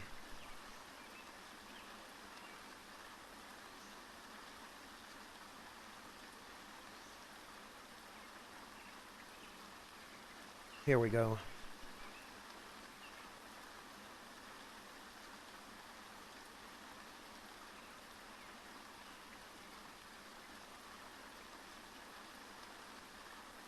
Well, Psycho Kowalski, the thing is, Lollick is from Poland and has probably never seen Twinkies. So...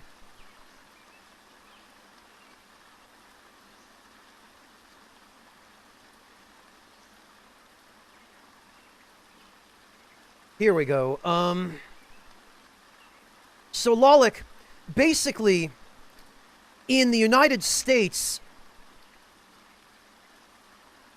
if you stop at, for example, a gas station or a convenience store, typically convenience stores will have packages of Twinkies on the shelf that you can just pick up and bring to the counter and buy. And usually they come in 2-packs.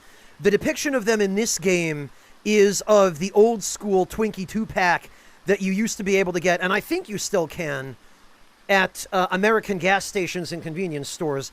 I haven't paid attention to them for decades because the last time I had one, I was like 7 years old. They're terrible. They're no good for you, and they're filled with all kinds of awful ingredients, but nevertheless, that is what they are.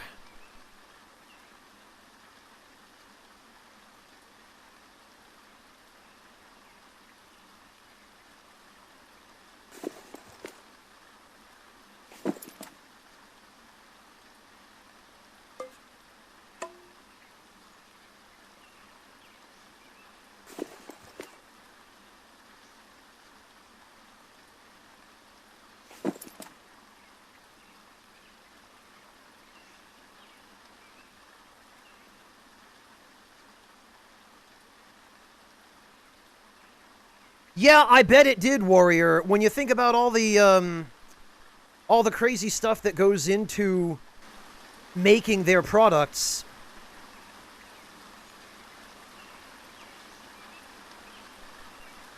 Let's see, Lollick. What are... Oh, eclairs. Yeah, see, the Twinkie is basically a really cheaply manufactured version of this. But yes, Lollick, I agree with you. This is actually... I don't really like sweet foods that much, but this is the kind of thing that I actually have enough tolerance to be able to eat. Because usually these are just very lightly sweetened. They just have nice fresh cream in the middle without too much sugar in it. And I honestly, if I'm going to get one of these, I'll order them even without the dusting of powdered sugar on the top. Because even that's too much for me. Just the cake shell and the cream is plenty of sugar for me. But yeah, Lollick, 100% agree with you on that.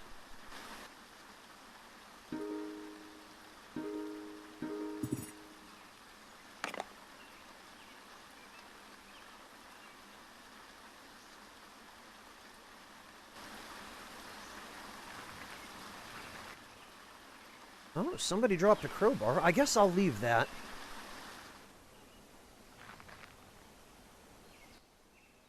Holy hell! Actually,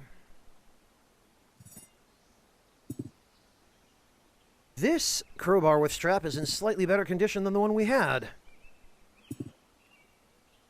And these night vision goggles, not that we need them because we have the ocular implants now, but they will fetch a nice price at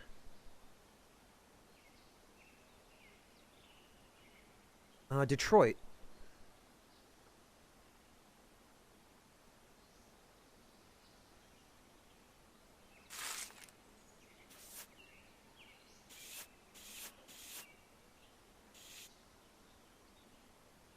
And also,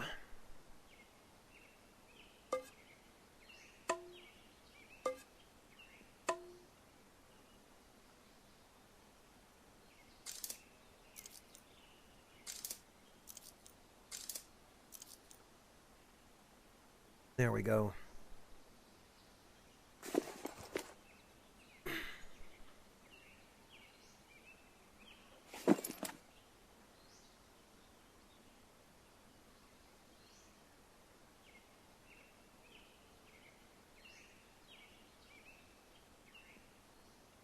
Jesus Christ, Lolik, what kind of games have you been playing?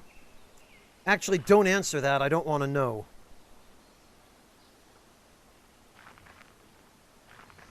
It looks like somebody might have dropped some stuff here. Oh, one piece of meat. Well, it was a snack.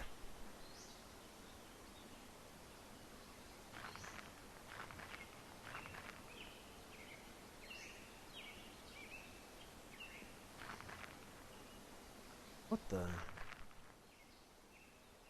Stranger barefoot, crowbar with strap. Offer to talk.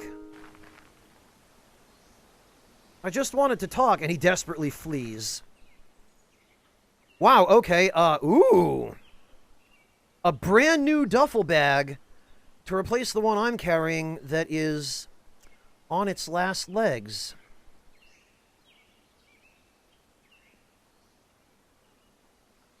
Did that guy drop all of his items to run away from me? I only wanted to be friends.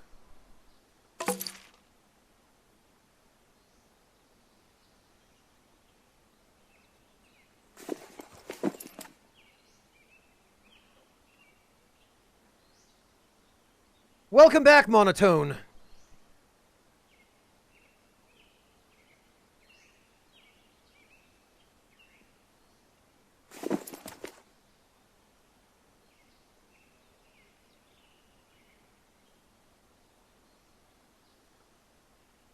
Lolik, that wasn't a blue frog cultist. That was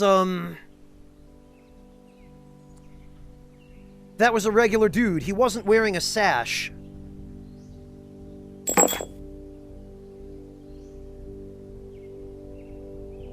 Oh, I am. Oh, I see what you were saying.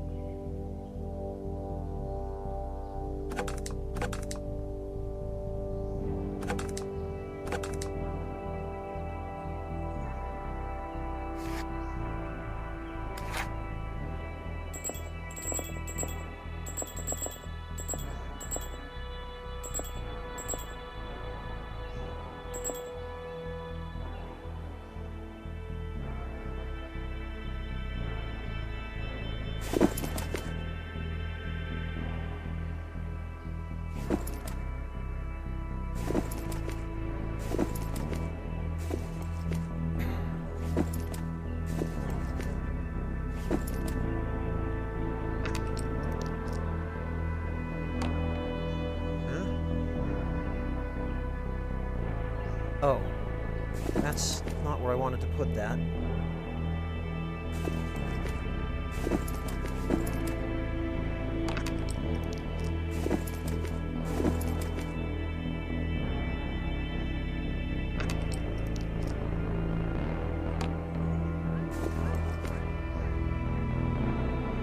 Oh, I see.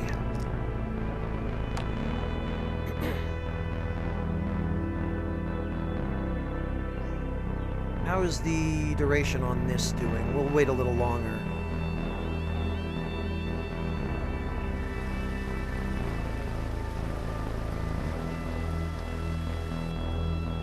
Holy hell! Oh, well, a shotgun in 3% condition. Most of the value of this is coming from the bullets it has in it, so... Greetings, we'll just take these. undead warrior. Etherpack, thank you so much for the resub. Welcome back. Really appreciate that. Yeah, look at this. Without the bullets, it's only worth $23. Well, that's a shame. Etherpack, how are you doing? I feel like I haven't seen you in ages. Ooh, and 9 units of whiskey. And some water. Excellent. Never mind that duffel bag, which we'll check in a minute.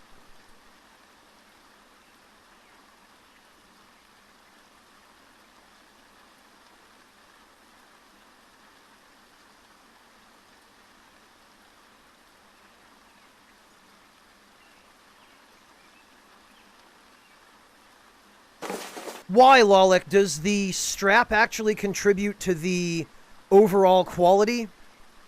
That's a good point. I should have thought of that. Well, too late now. It's fine, Lolek. You'll notice the amount of money I have. I am not hurting for money. On insufficient charges, well, as it happens, we actually can fix that.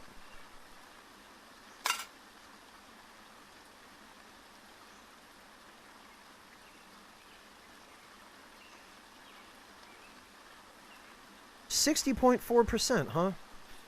Well, let's get rid of that one then, and we'll take this one.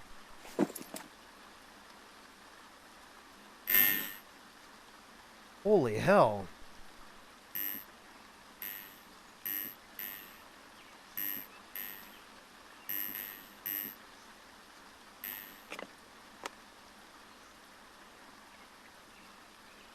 On. Oh, it's locked. Oh, well.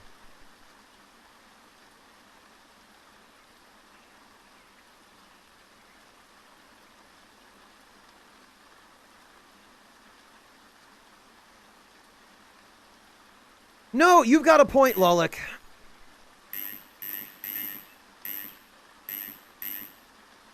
Well, that's useless to us locked.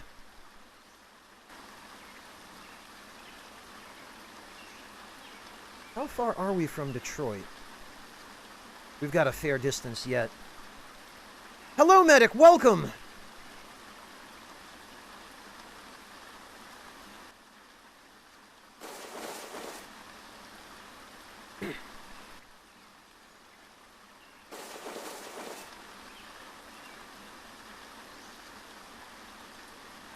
No funny cat vids for me. Can you actually play them, Lolek, if the device is unlocked?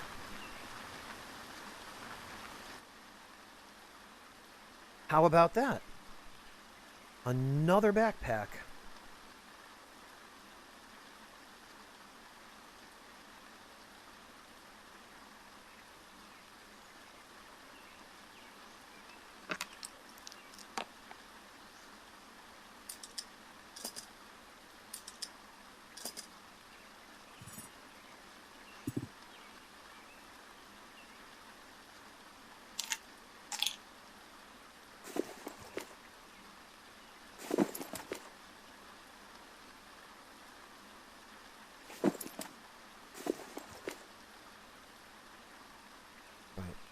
Let's do this.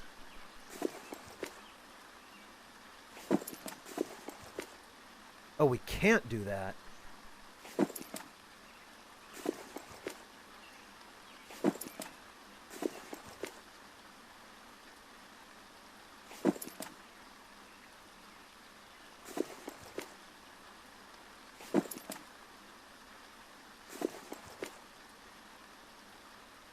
Man, I should be able to put this here.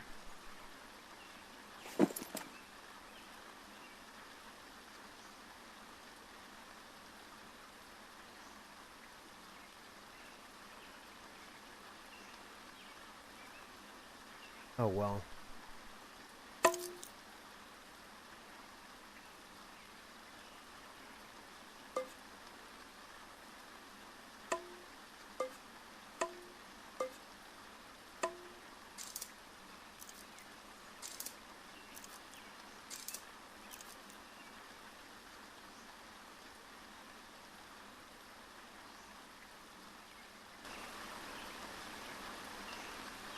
Not in vanilla? Okay. Yeah, that stands to reason. I would be really surprised if a Flash game like this actually came with some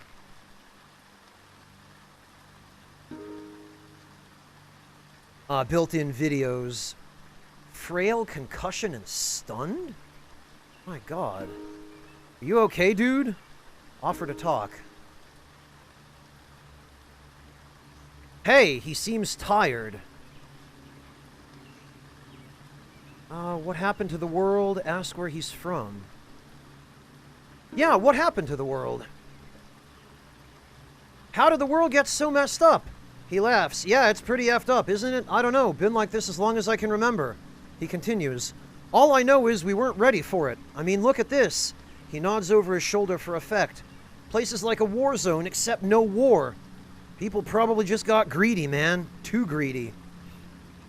Yeah, but what about those dogmen, you ask? I don't know, man. Those things are serious business. I hear a lot of them are up north. Okay, that's good to know. So if we want to go hunting for dogman pelts... Something occurs to him. Maybe some sort of science experiment. Military. He's asking as much as telling. Doesn't explain some of the stuff out there, though. I don't know. I just want to live my life, you know? I don't want to get involved in that shit. Listen, I gotta go. My wife's gonna kill me if I don't score something useful out here. Later, bro. You know what? This is the first person I've met this entire time whom I've actually liked. Other than maybe Hatter. Hatter seems like a shifty scumbag, but he's an okay shifty scumbag.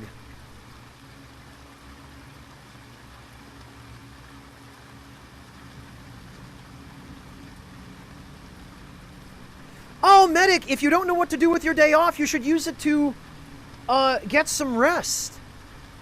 Because the most important thing you can do is to care for yourself. Self-care is crucially important, and very few of us get enough of it.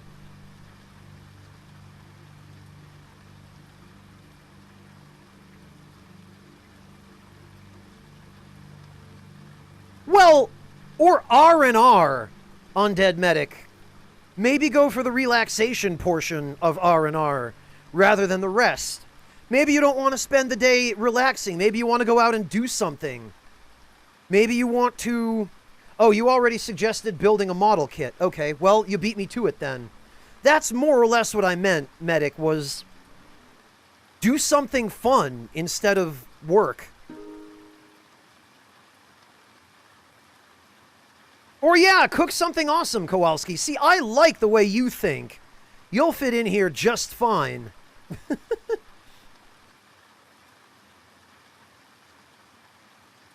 Echo Drop what, chef?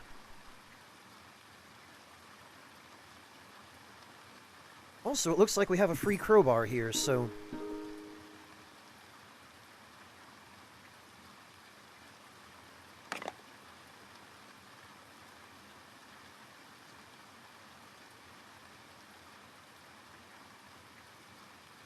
that's not in such great shape. We'll just forego that. Lots of Twinkies, though.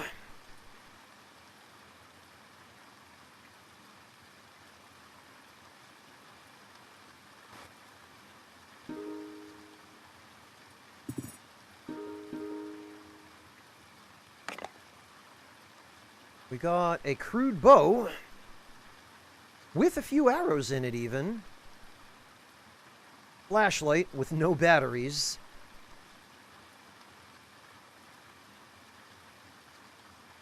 And a nearly disintegrated pot.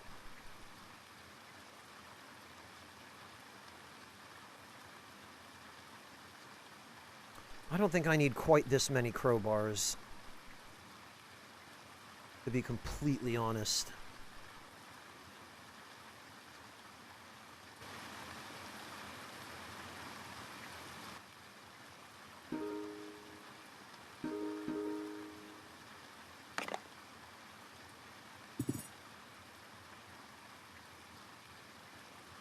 Nothing good. One in the city? Oh, Echo Drop, you're talking about at the diner. At that ridiculous restaurant that shouldn't exist in a post-apocalyptic world. Yes, okay, I see now.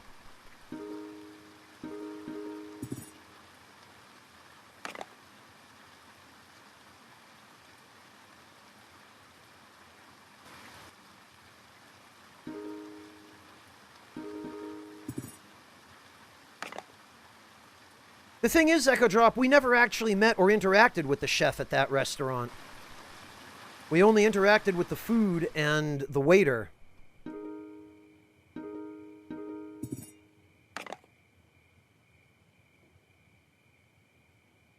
Man, nothing but junk here.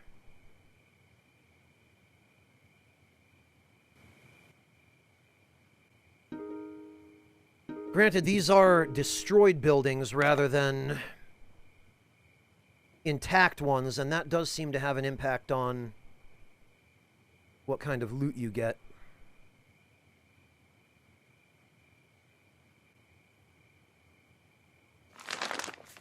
Actually, maybe I will take a tarp so that I can make a shelter with it.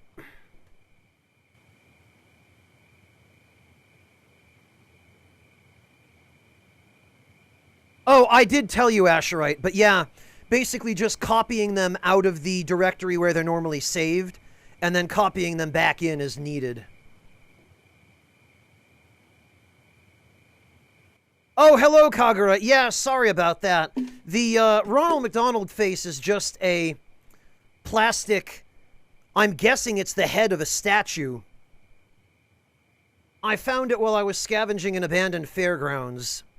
I really need to add a chat command to explain that, because every other person who comes in here, their first thing is, holy shit, that's a scary clown head. And I feel like I owe people an explanation.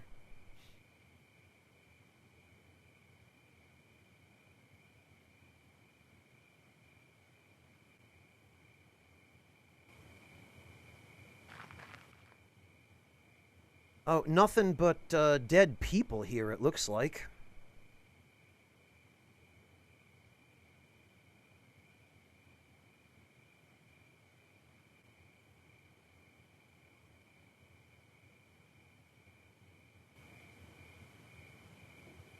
Yeah, Kagura, and its effect in-game is apparently a riff on that. From what I understand, wearing the clown head actually increases your intimidation value against enemies, and it makes them more likely to run away from you in fear.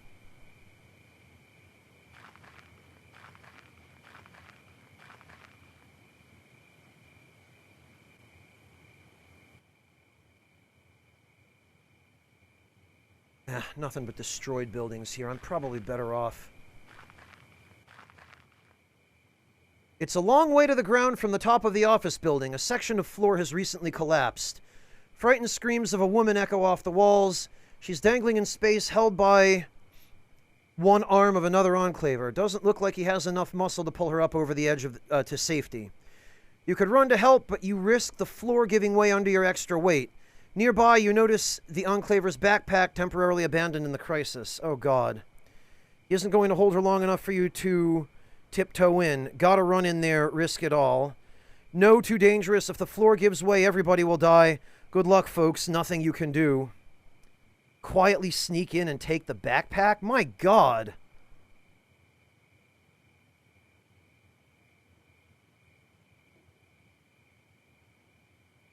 Oh, really, Lolik? I really need to check out Neo Scavenger Extended next time I feel like doing a playthrough of this. Yeah, Kagura, I would prefer that stuff like that has effects, you know?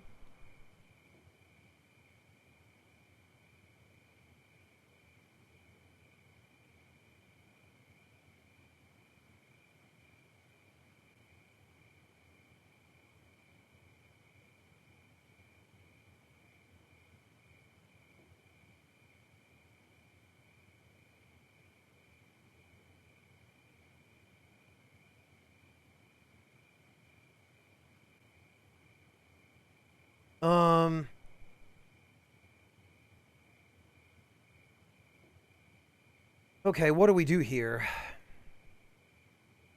I don't like any of these.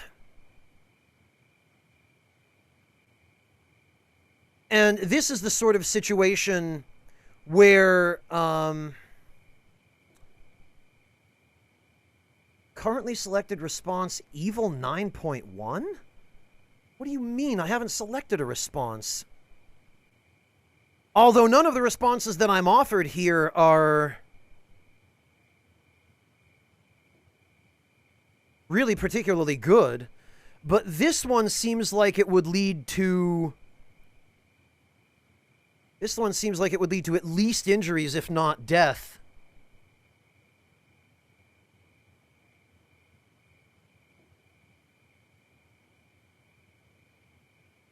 One more thing that helps me massively without knowing? Lollik, you mean besides the dogskin coat and the blue frog sash and the clown head? Well, we did just save. I suppose we could try seeing what happens if we run in and try to save them. I don't like the idea of letting them just die, even though this game loves to punish you for being a good guy.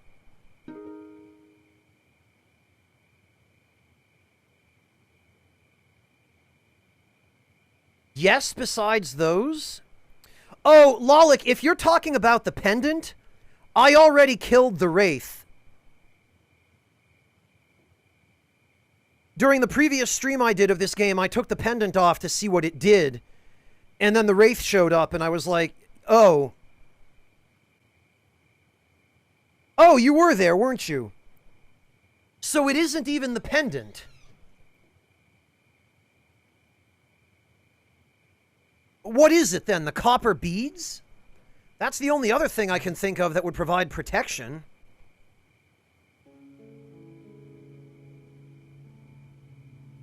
Halfway there, the floor gives way. You fall to the next floor onto a pile of plaster and plastic.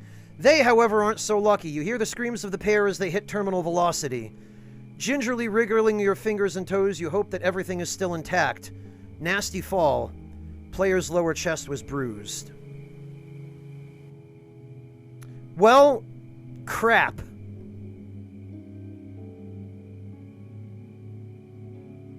Yeah, Lollik, I can't possibly think of anything that I could be wearing that would help me in some way other than the hospital wristband with my name on it, because it's pretty clear that we're going to need that. 3-dog moon... Oh, yeah!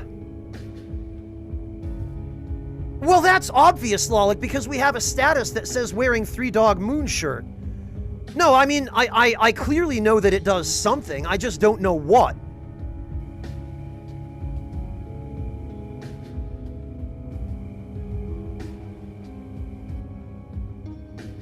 And these buildings are all destroyed, so they're not going to have anything good. Holy. Looks like somebody ate dirt here.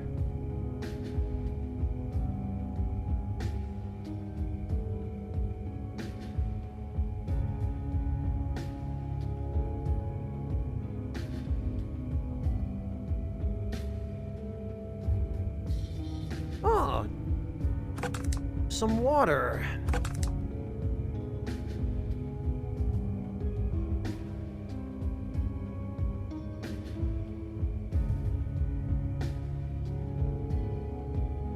It's so big of a help that it's almost removed in Neo Scavenger Extended as their drop rates reduced. Really?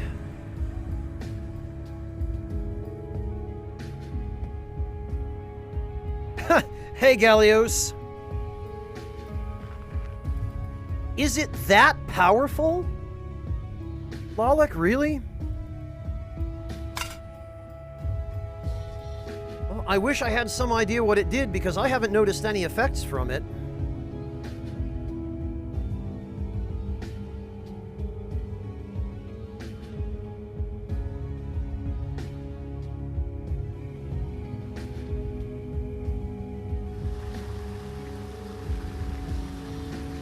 Oh, okay. Now we're nearing the city.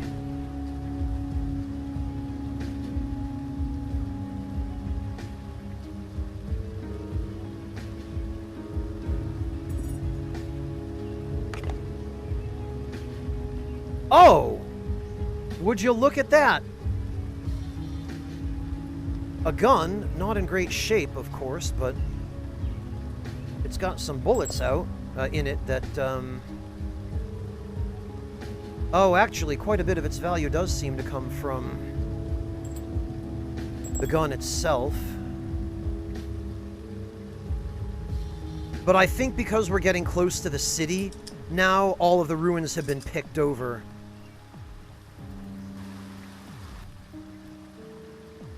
So what we're gonna do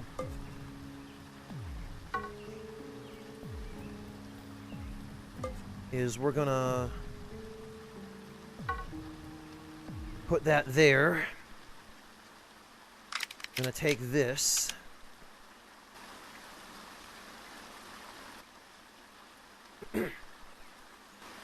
Because there isn't really anything near the city that's gonna threaten us in any meaningful way. Especially not with the guards wandering around.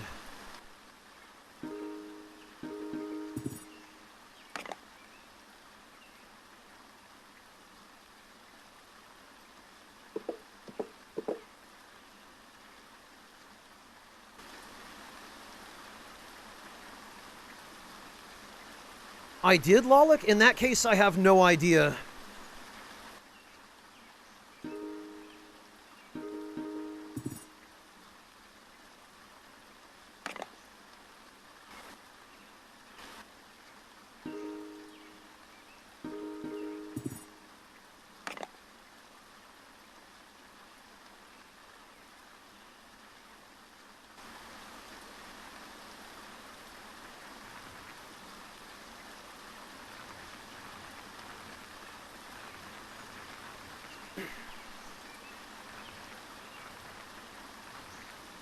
Alright, well...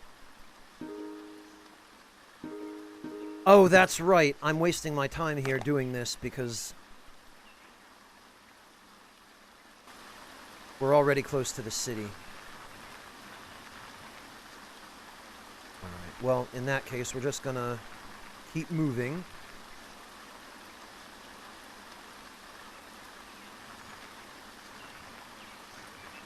There we are. There's that sprawl.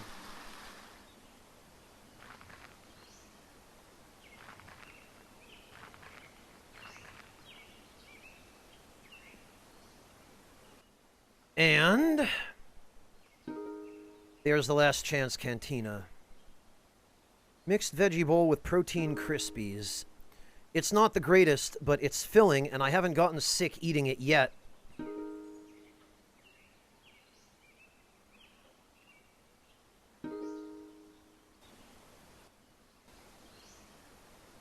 But now, rather more importantly,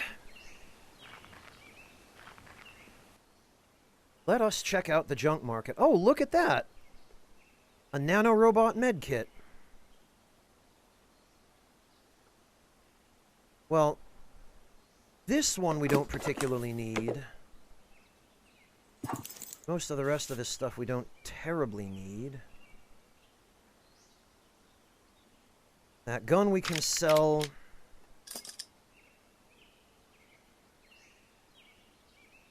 All this stuff we can sell. The whiskey is worth quite a lot.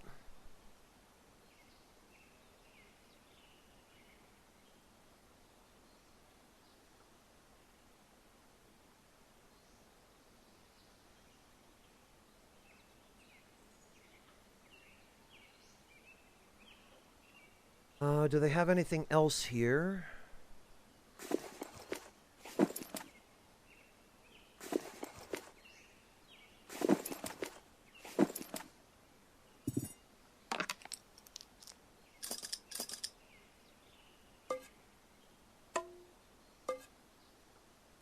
We could stand to reorganize these a little.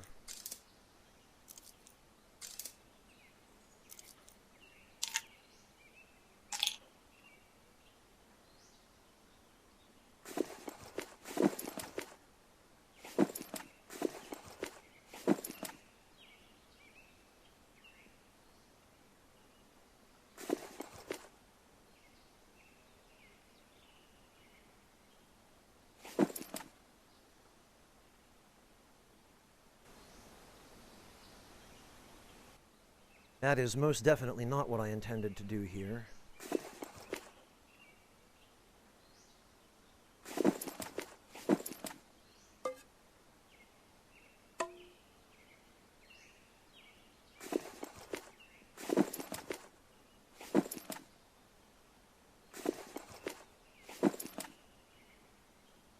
Well, I can Asherite for now, but money goes quick in this game.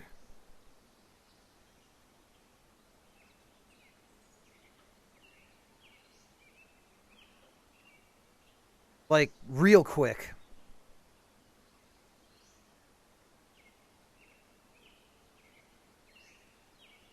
I am just looking for bullets. Although, actually...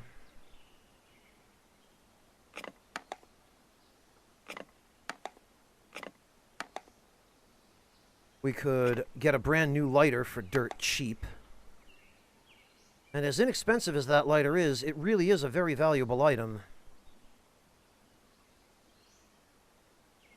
That meat we will save for an emergency.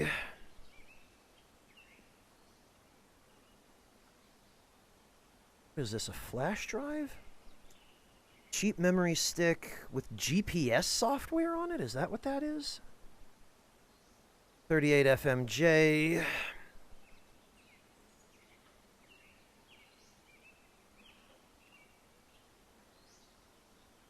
They don't have any other bullets.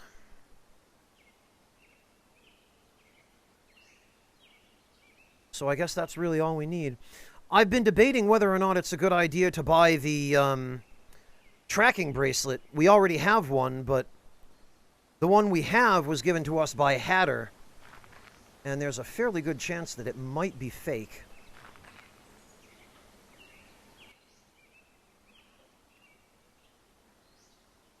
Yeah, Asherite, but I don't have the, I don't have the hacking skill.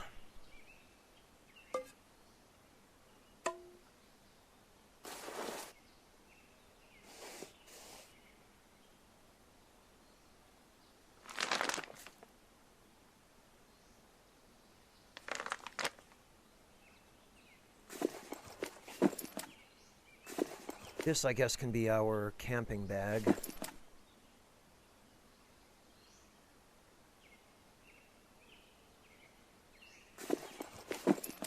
And...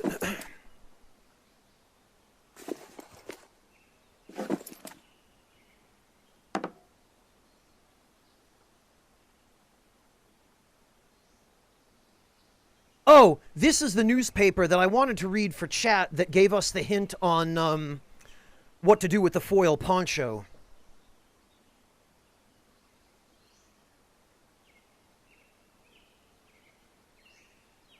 Really, Lolik, can I do that without hacking skill? Is that possible? Don't you need hacking skill to do any of that?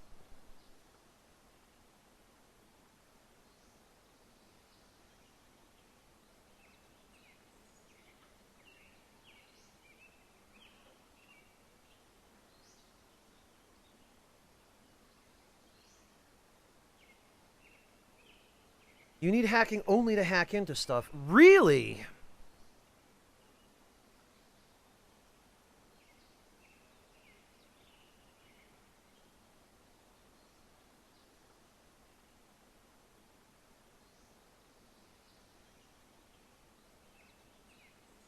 Okay, because I was under the impression that any computer equipment was useless in this game unless you had the hacking skill. Well, hacking and or electrician.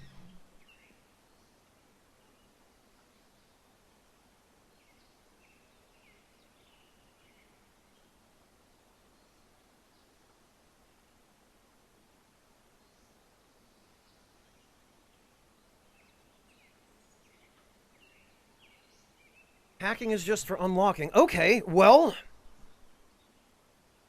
thank you for the heads up on that. I will bear that in mind. Okay, so this hint. Foiled again.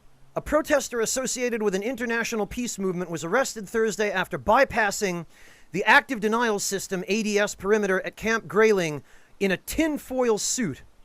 Jack Haley, 43, of Grayling, Michigan, was cited on suspicion of trespassing on government property.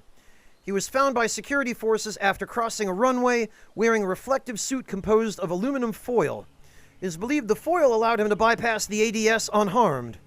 When asked if this constituted a failure of the ADS, an Army spokesman said, "We had a breach, we responded, and everybody walked away healthy. I don't think we have any more concern today than we had before." Which is a fancy way of saying, we're not going to admit that we failed.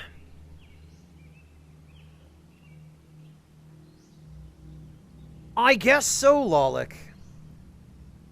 I wonder what else you can use computers for in this game without hacking, then.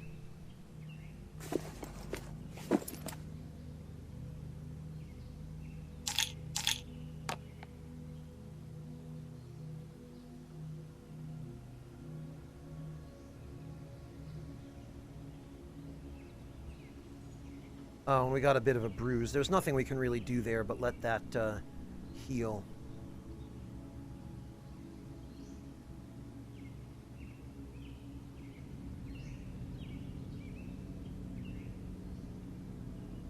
And yeah, as you can see, I've got plenty of water stored in one of these campsites.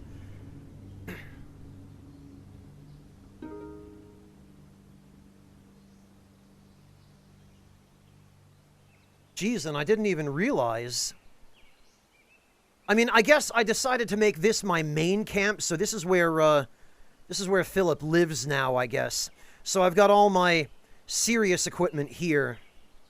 Because nobody steals it here, and I don't think I've ever had anyone actually take something from my camp before, but it seems to be pretty safe in this spot. This is my serious med backpack. And I really want to get more working gas mask filters, because they seem to be the single rarest item in the game right now. I've found more nanorobot med kits than I have gas mask filters that actually worked.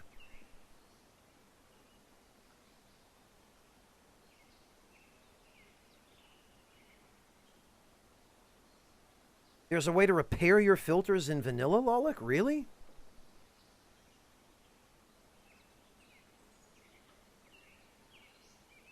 I'm not sure about that. Because I haven't found a single recipe so far that lets you.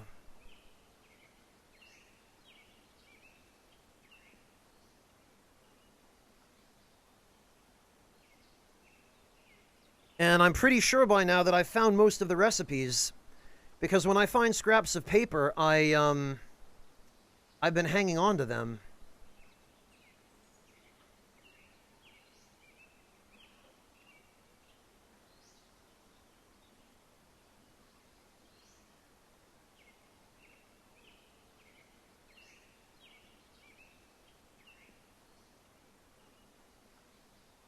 Well, alright.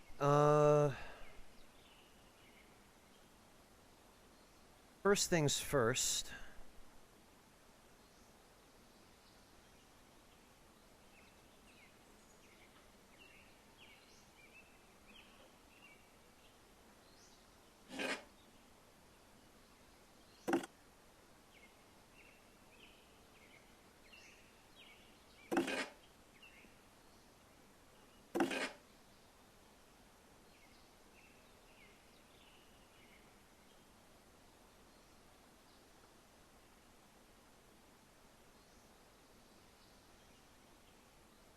The heck did I...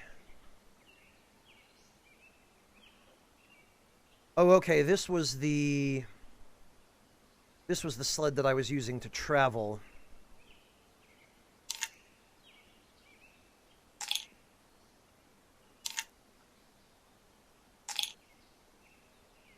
Those can go there.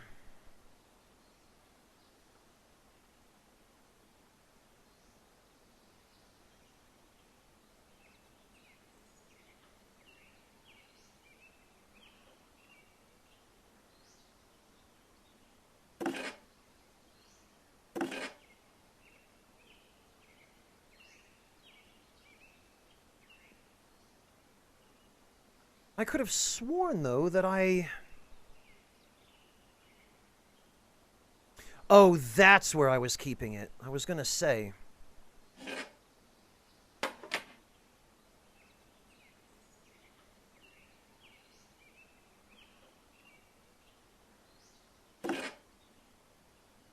Ah, okay, Lolic.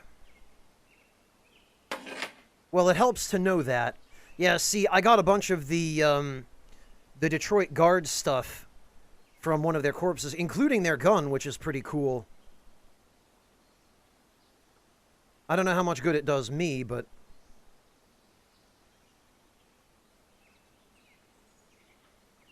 what I've been doing...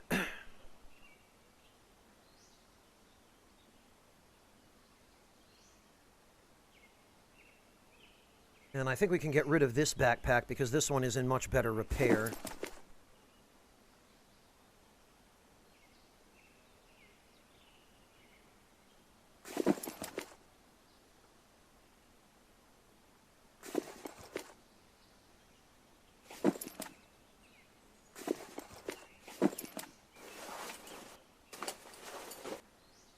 Is we can...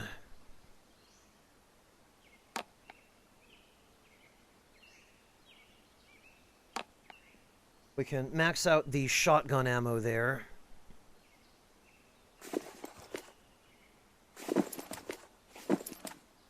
And then we can take this. Put that there.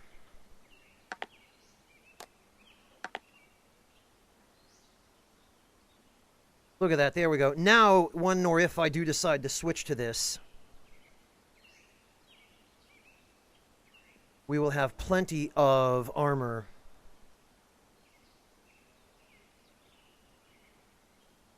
I take it you weren't using a physical build then, Lolic.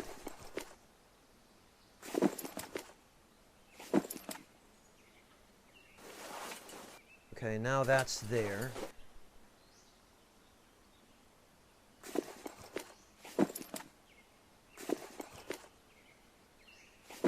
We can put our shotgun ammo in our ammo pack.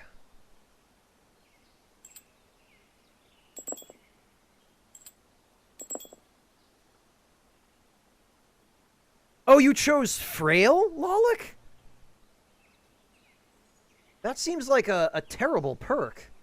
Or, you know, a terrible consequence. Like, severely crippling.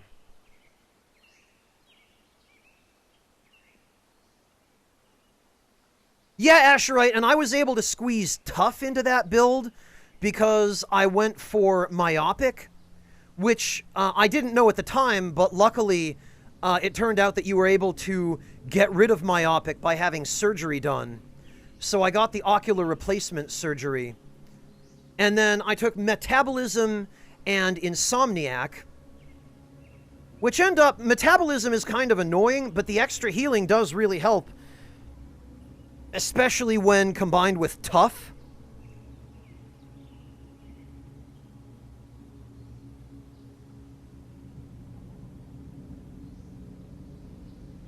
Tough plus Metabolism. Not to mention Unstoppable, because Unstoppable seems to have made me a little bit more resistant to damage and tougher all around. Make it so that I heal very quickly.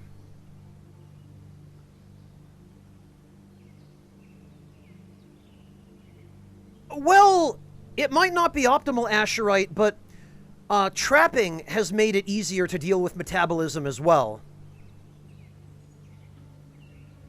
Because you get more meat from kills with trapping.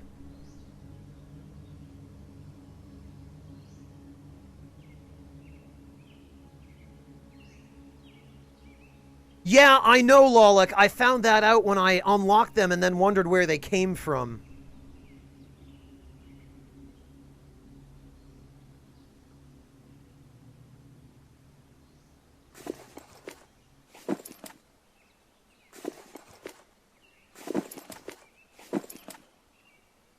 Alright, well, let's stash this stuff again.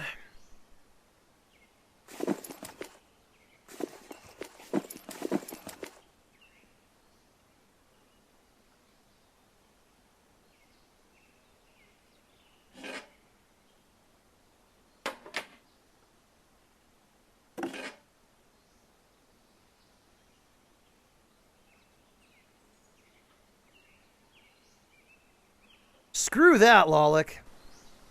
I know there's some kind of consequence to eating human meat. I don't know what it is, but I'm sure as hell not willing to court it.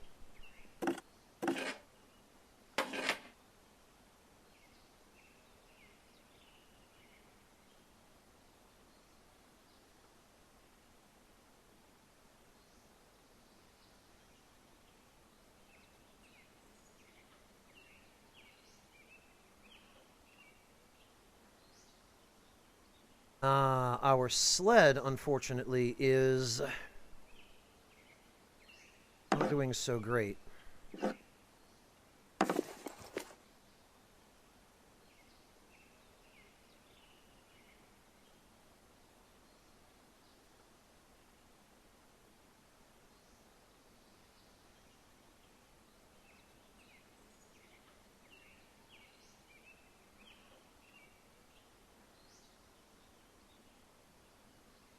Did you, Asherite? What did you notice?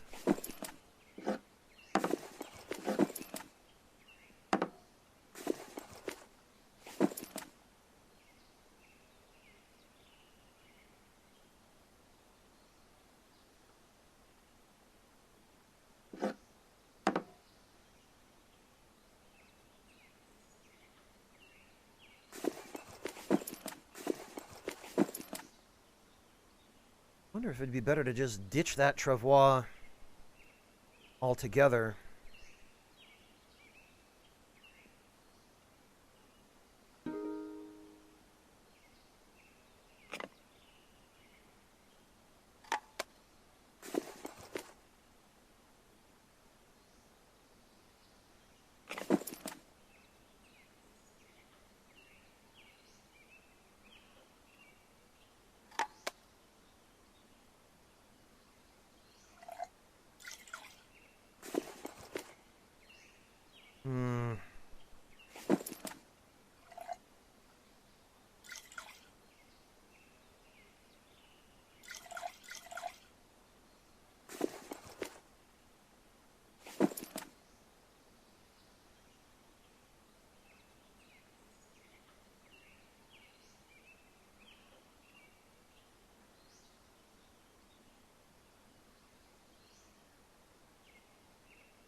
People that didn't attack you before were inherently hostile.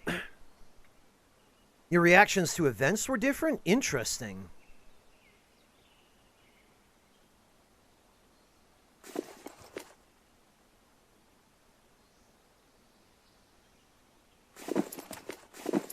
Oh, I can't put a duffel bag inside a backpack? That's silly.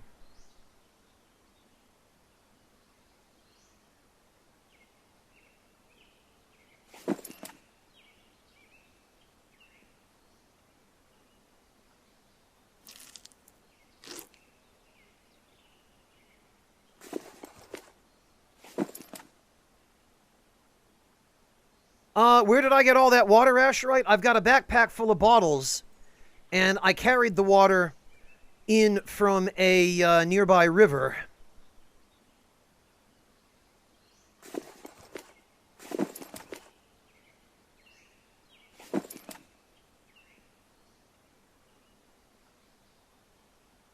Right, this is the backpack that I want to bring with me because it's got my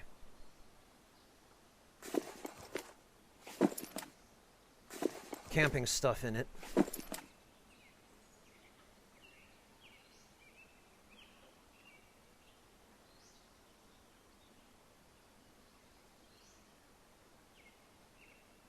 Yeah, Asherite. It's a lot to carry.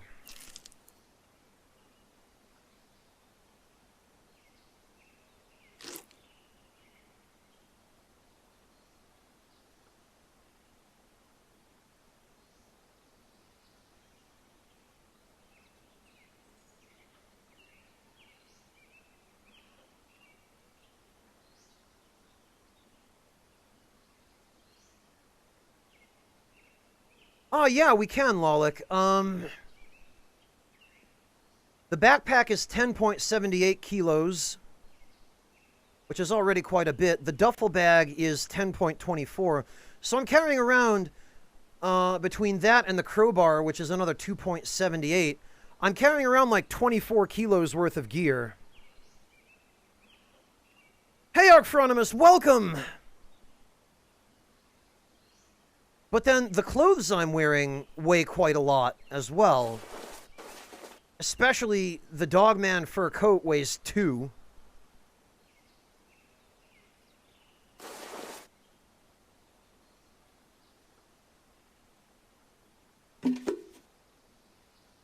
The pants weigh a little under 1. The boots are 1 kilo each.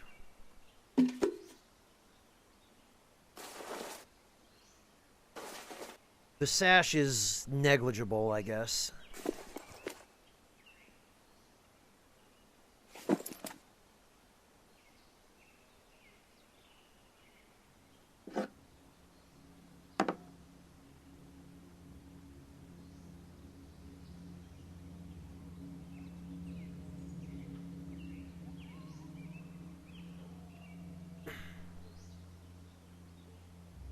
All right, actually,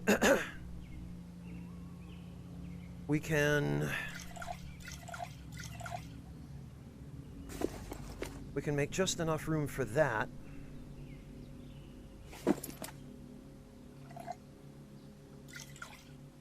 We put those there.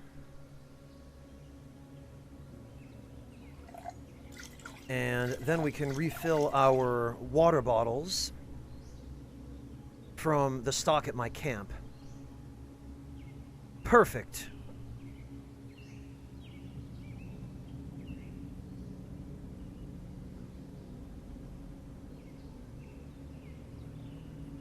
Well, yeah, Archfronimus, now he looks like a serial killer.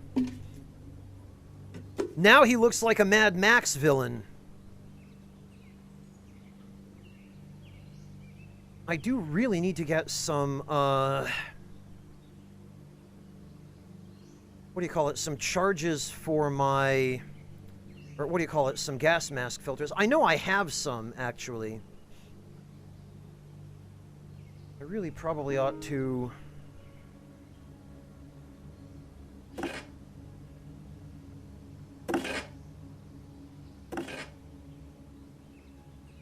I think they were in here.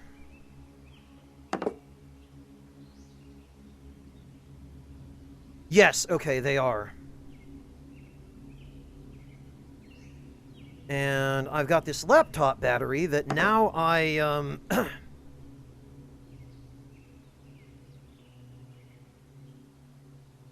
that's not what I meant to do. Ah, bloody hell.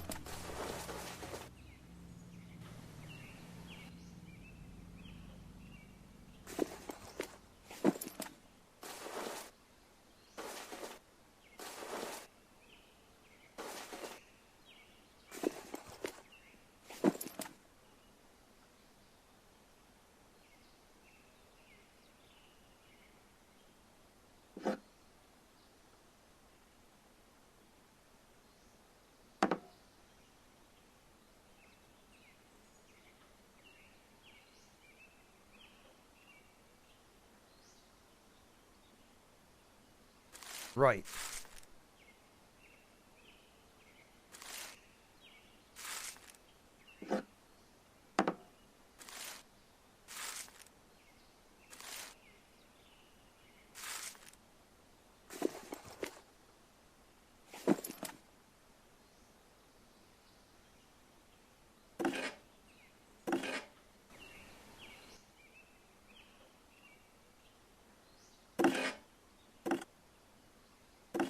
There we go.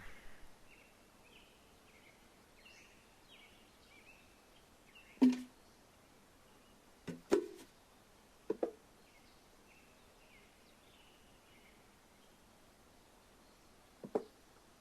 we can put those there.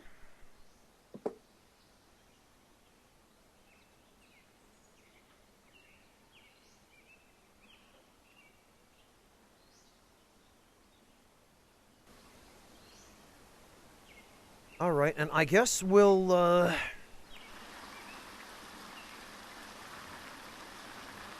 back to the junk market. And I will get BRING? Bring? Have no idea what that is, but I guess I'll get the flash drive with the GPS on it.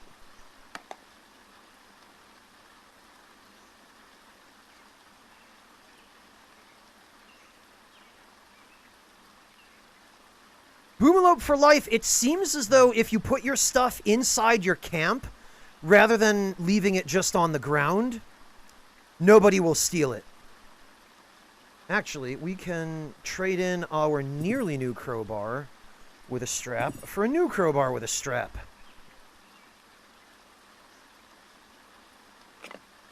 Yeah, but we can fix that, Lolik, actually.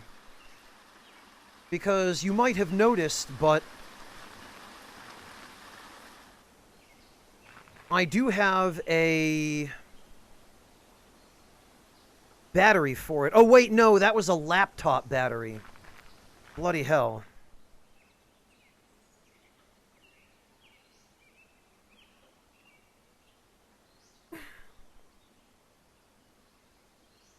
Wait, Lolik, so iSlabs, they can access the internet, right?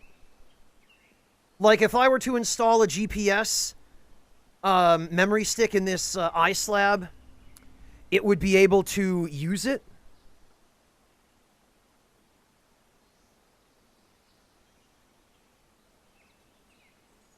iSlabs and smartphones, okay. And not laptops? Laptops don't have, like a satellite internet connection?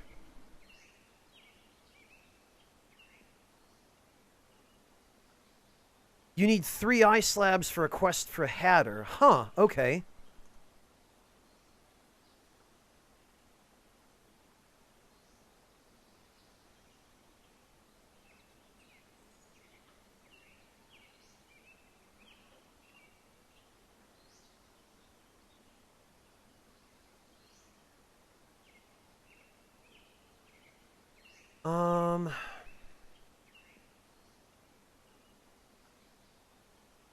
Wait, Lolik, so was that a yes or a no that laptops can or cannot access, the internet?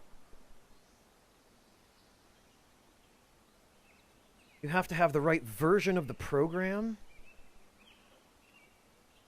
Smartphone version won't work on a slab. Really? They can't? Huh.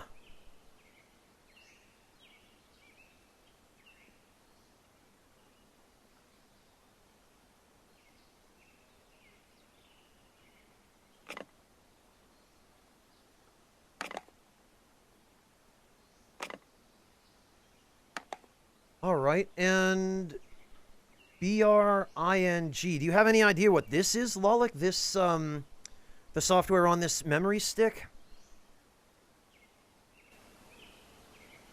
I guess I'll just stash these then.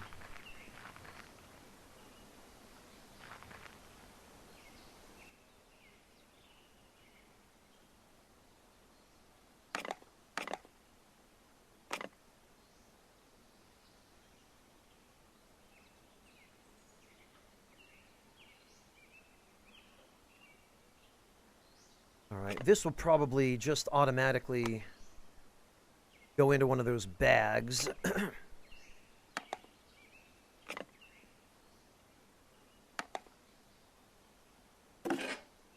Let's find out.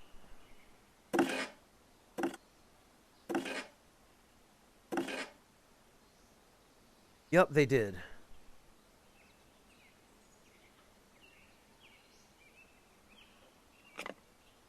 Okay, and I think that's a laptop battery. Yeah, it is. Okay. So we can't put that in an ice slab. Blast it. The second data was this. Lolik, it says BRING.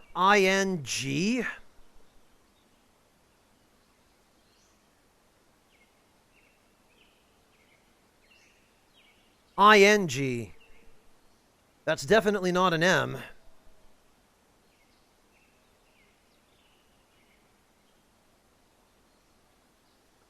You have any idea what that is?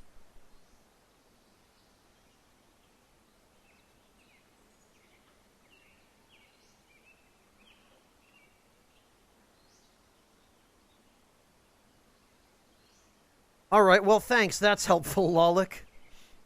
Appreciate that. Chisel, yes, probably. When in doubt, in this game, you should always be scared of it.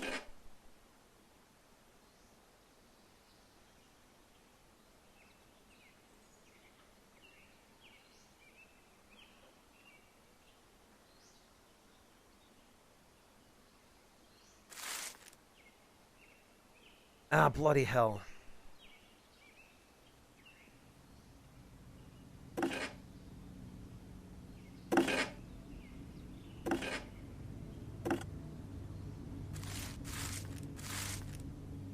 I forgot to put that back.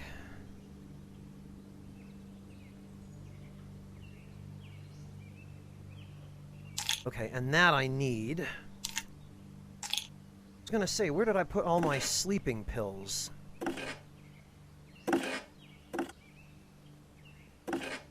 That's where they went.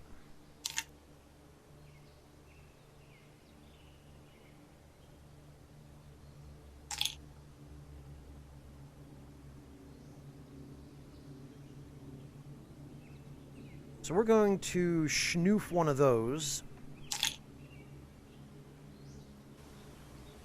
We're going to hide. We're going to get some rest. I'm all right, thanks, Chisel. How about you? How are you doing?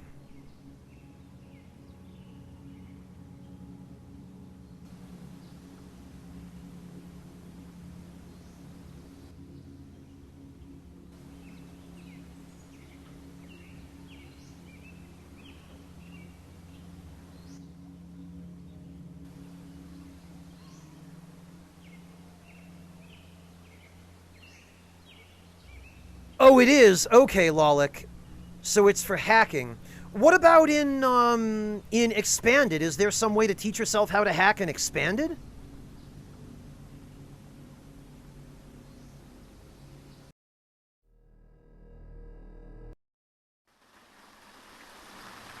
Congrats, Chisel. I'm glad you're doing okay.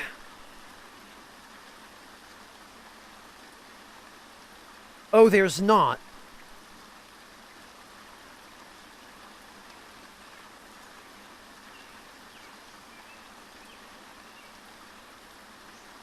All right, then.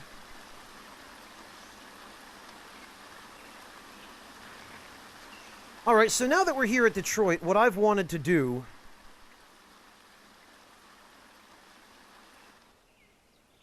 Oh, this is just... okay. Nah, offer ceasefire. Oh, okay, that's all still the same stuff.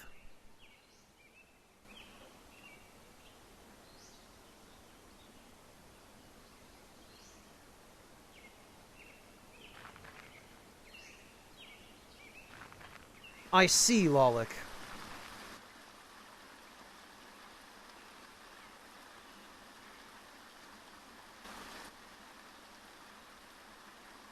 Oh, we're no longer given the sleep command. I guess we're not tired enough for it.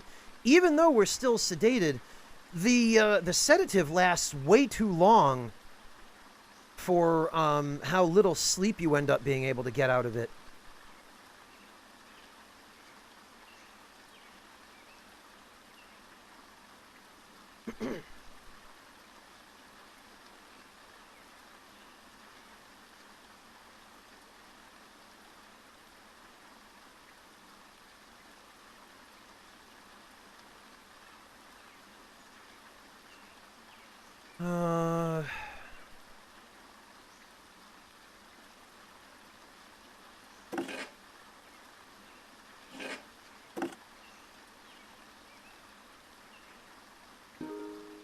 I am literally out of room.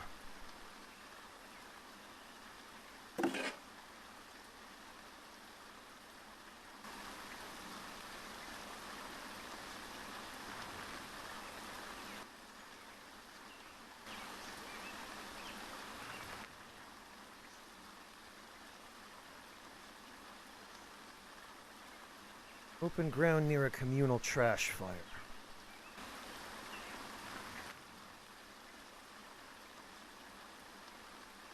Open ground near a communal trash fire, but there's no trash fire. Okay, there's the parkade.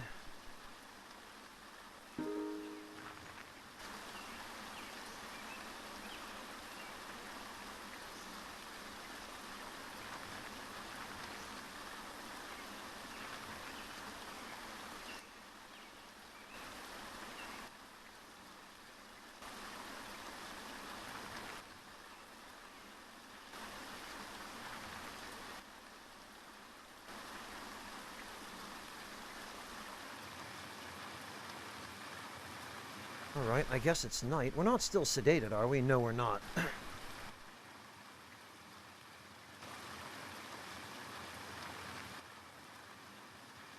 Okay. We can use this. So what we're going to do... We're going to hide this in this building.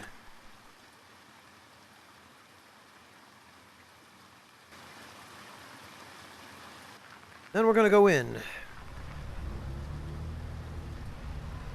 And now we can finally make a little bit of progress. First, though, I'm going to go have a meal at the Red Gnome.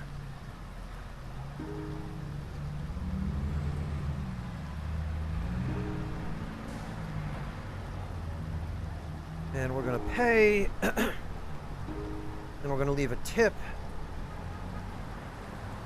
And now we're going to check out Detroit Savings Bank, because I think it's about time for us to make some progress. Detroit Savings Bank turns out to be a surprisingly tricky business to find. It has a presence for certain. Self-service terminals are near ubiquitous, winking at passers-by from countertop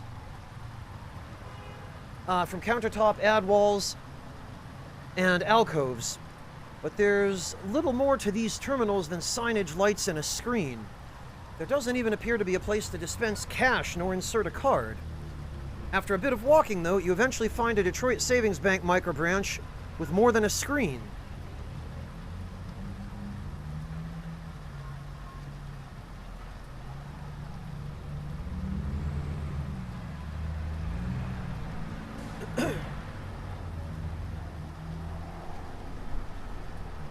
Oh, I see, Lolik.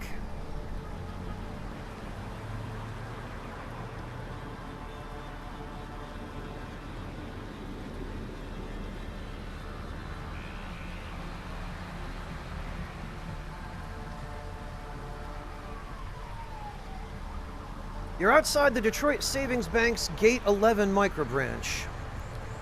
A secure, climate-controlled booth, slightly larger than a covered bus stop, sits on the sidewalk here.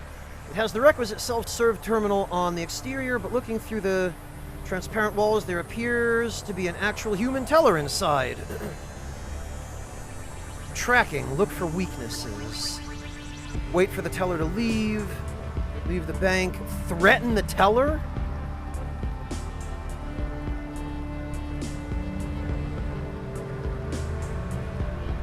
Either cozy or claustrophobic, depending on your personal preferences, Kagura. The microbranch isn't a fortress, but trying anything too overt would attract a lot of attention and likely warrant a quick visit from the police. You do, however, notice that the facility lacks a restroom. Between potty breaks and lunch, the teller is going to have to step out sometime. The trick will be doing it without looking like a creep.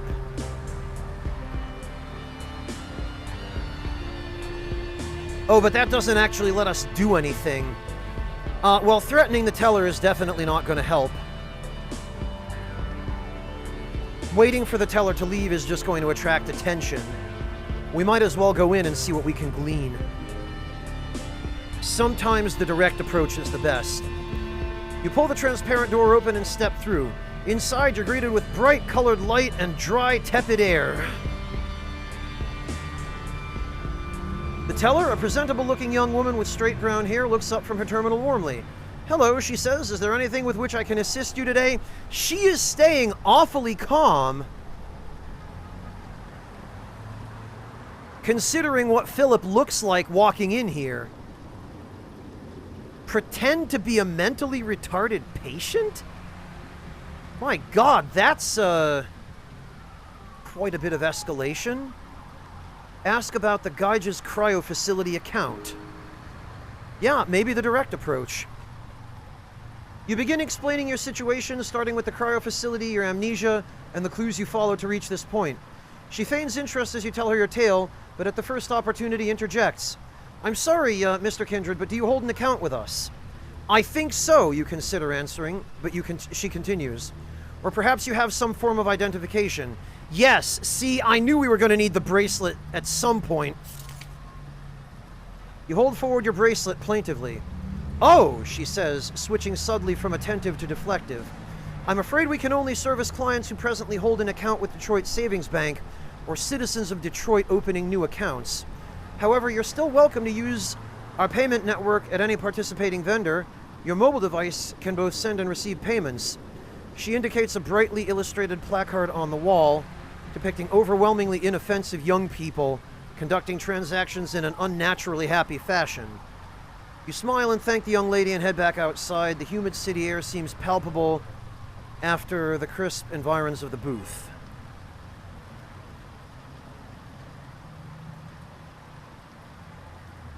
Okay.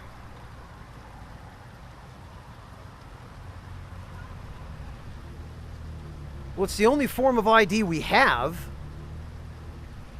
What if we wait for her to leave? You find a position with a good vantage point and stare at the booth like a psycho for a while. The booth doesn't garner a lot of foot traffic, which might explain why there are so few of them around town. As the soreness overcomes your feet, you realize this is going to take longer than you thought.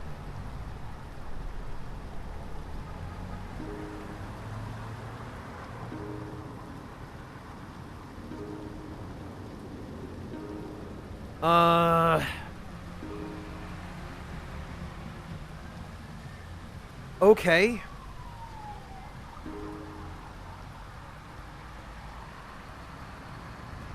I wonder if...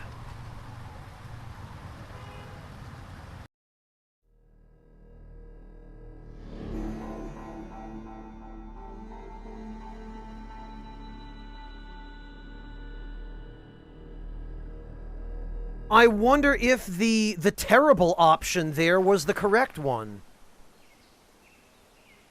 Yes, another one, Lolik. Deal with it.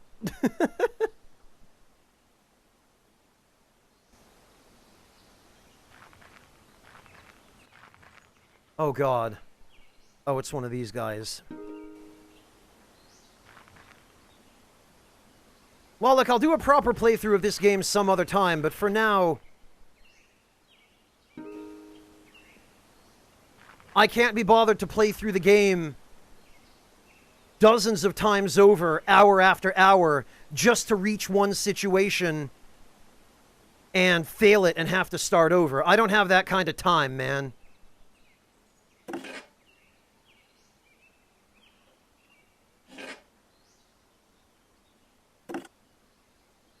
I'm especially not going to have that kind of time starting in a couple of weeks.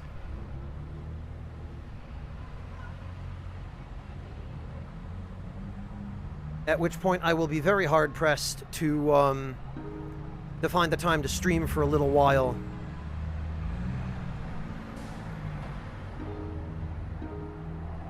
So I want to get it in while I can. You could call it that, Etherealizer. I'm not generally a fan of playing this way, but this game just... it has so many ways that it can kill you instantly for no reason that I really would like to make some progress and not just have to play through the same parts of the game over and over again. Because that gets very boring to watch, and believe it or not, it actually gets boring to do.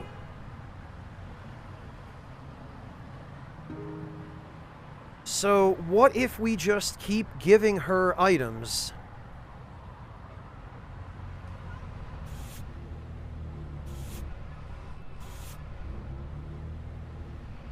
Striking your best, I don't know what's going on expression, you feign delight upon meeting the teller's gaze.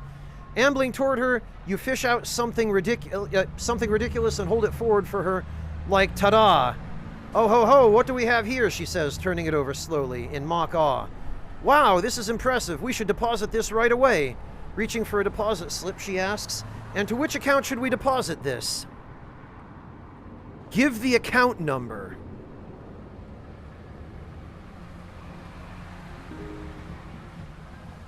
Using your offhand, you scrawl the account number in childlike handwriting.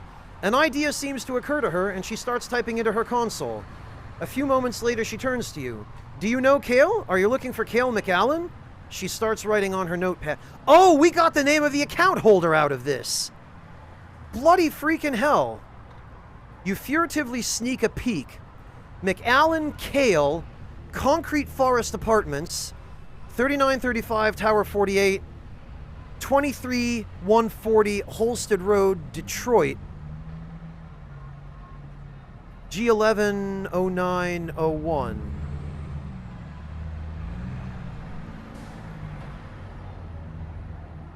Yeah, so do I, Etherealizer. If I think I've messed something up irrevocably in the early game, my tendency is to just start over. Then she picks up her mobile and starts making a phone call. Already having what you came for, you begin shuffling back towards the door. Oh wait, Mr. Kindred, she calls after you. Yes, sorry, may I have the number for a Cale McAllen? Once outside, you duck out of sight and put a block or two between you and the booth. Never know if someone might actually come looking.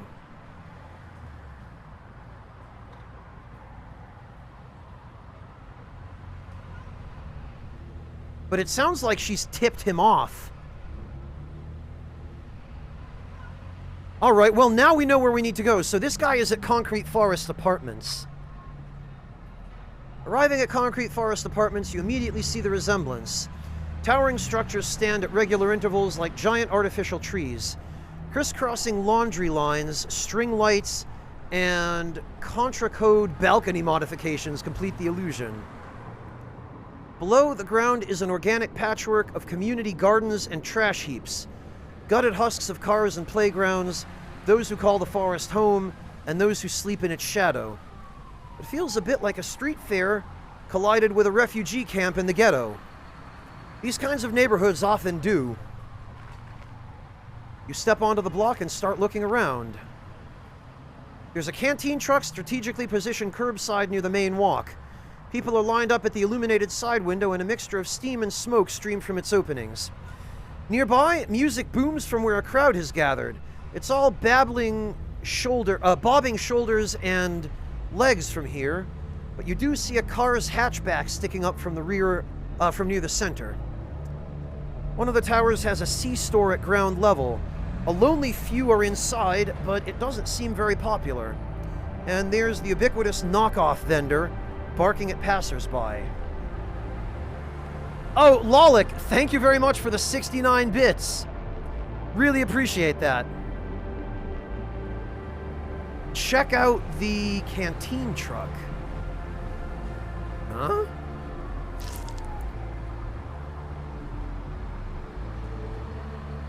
As you get closer, you smell fried food. You catch an unfamiliar savory scent. Spicy, but also a bit sweet and a bit artificial. No menu, though. Folks here must be regulars. Just line up, a few words, and then pay and go. Dude in the truck probably makes a tidy profit at the rate he's going. Get in line. Whatever's cooking, you want some in your stomach. You find the end of the line and take your place. Moves at a pretty good clip. And as you reach the middle, you try to sneak a peek at what's up there. Looks like combos of fried sprouts, spiced meat shavings, cabbage, and fried tofu sticks. As you reach the counter, you notice the shaved meat comes from a vertical rotisserie of molded meat. However, there's also a real animal of some sort roasting back there. Yeah, what you want? Truck guy's already looking impatient. Ask about the roast. $48, wow. Cabbage and roast, $8. Fried tofu sticks, $3. Shaved meat and sprouts, $5. Shaved meat and cabbage. These don't actually sound terrible.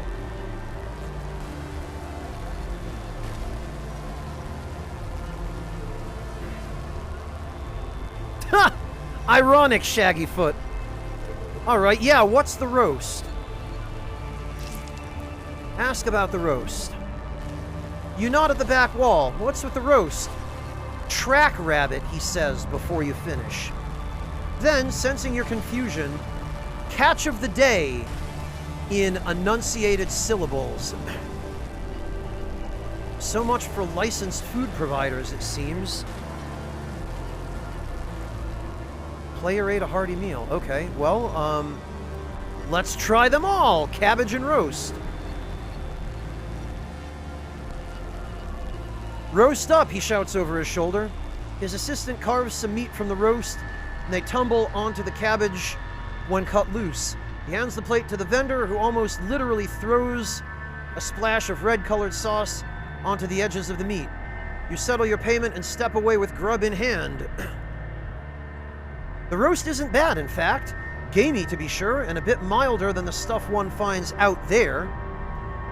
There's some stringiness and gristle to it, too.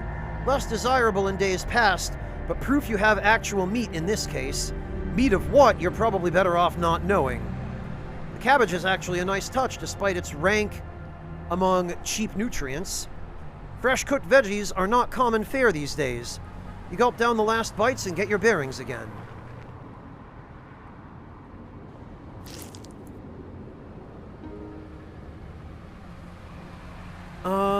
Fried tofu sticks. McBonely, it can be good if it's cooked correctly. I fear we're going down the rabbit hole of another culinary tirade, McBonely. But by itself, tofu is slimy and watery, and it has no flavor and a very unpleasant texture. However, if cooked correctly, it is possible to get tofu crispy and juicy and firm, and to have a really nice texture and a very good flavor. I can recommend to you some tofu dishes, but if you were to just eat plain tofu out of a package, McBonely, you wouldn't be able to finish it. I've had bad and good tofu, Echo Drop. When I was a kid, my parents used to buy packages of tofu from the grocery store, and they would chop them up basically into little chunks, and they would mix them in with whatever it was that they were making for dinner. Their intent was to add protein to the meal, but all it accomplished was adding chunks of unpleasant blandness and a terrible texture. So that's the bad tofu. You can also get just slices of plain tofu with nothing on it at restaurants, and that's pretty terrible too. However, McBonely, if you want to try good tofu,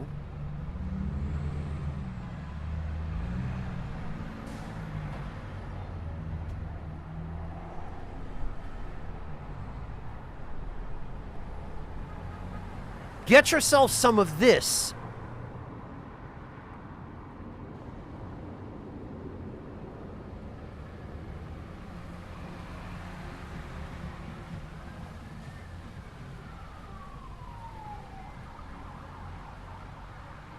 Or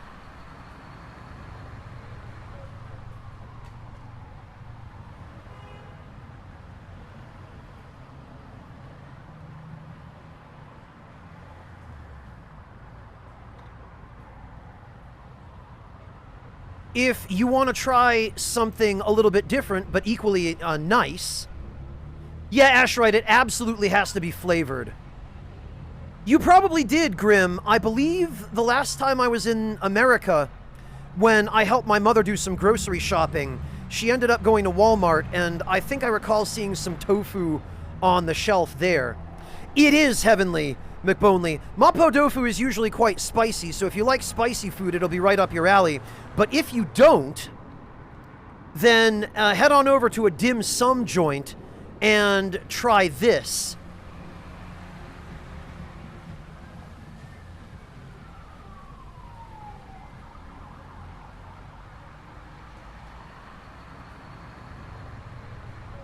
Or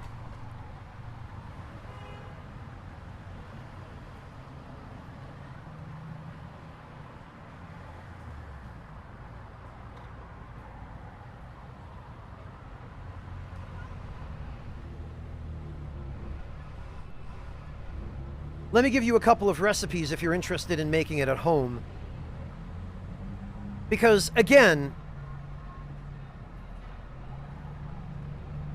in order for tofu to be good, it has to be properly flavored and it has to be cooked so that its texture becomes more palatable. So you're looking at something like this. Yes, it is as savory as it looks, Grim. The tofu skin roll dim sum, usually they're stuffed with chicken or pork and vegetables. They're really, really good. If you want to make it at home, Grim, try something like this.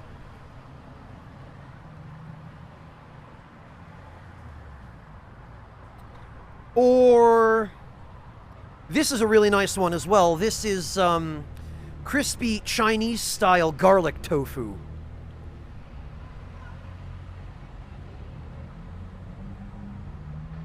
So those are all correct ways of preparing or utilizing tofu, Grim. But my parents had no idea how to cook it when I was a kid, and most Westerners don't, let's be honest. Unless you come from a family that has a history or a heritage of actually knowing how to cook tofu, chances are your parents or anyone who would have prepared tofu dishes for you as a kid will not have known how to cook it, which mine sure as hell didn't. They had no clue, so I was traumatized on tofu at a very early age, and it wasn't until much later when I started traveling and learning how to cook, and when I became interested in learning about other countries and cultures and their ways of life and their food, that I began to learn that tofu isn't actually necessarily terrible. And I am perfectly happy to pass that knowledge along to you, McBonely. So yeah, enjoy. And now you have a better idea of what to ask for if you go to any kind of restaurant that serves it. All right, and speaking of, let's see what the rest of these dishes are.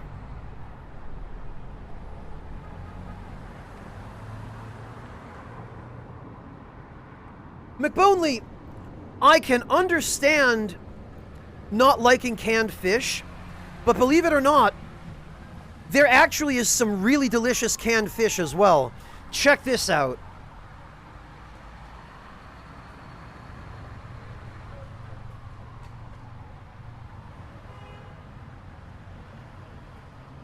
Have a look at this.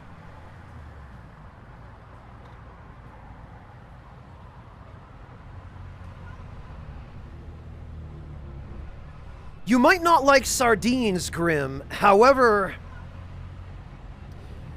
there is a brand called King Oscar, which you might be familiar with. It's a very big distributor of canned seafood. And they sell a product which is mackerel, canned mackerel. Now, mackerel is a really, really light, mild flavored fish. It has barely any of that really strong fishy taste that sardines have. Mackerel is a white-fleshed fish, so it's pretty mild, and it's relatively low on the food chain, so it doesn't have a lot of contaminants or anything in it. It's a pretty healthy fish as long as you get it wild caught. But this particular product is wild caught mackerel in Mediterranean herbs, and it's got lots of really nice herbs in it. It's got, I think, extra virgin olive oil it comes in, and it's got slices of olives in it, and it's a really just fantastic product. Very, very good stuff. That I would recommend to you. And another one I would recommend...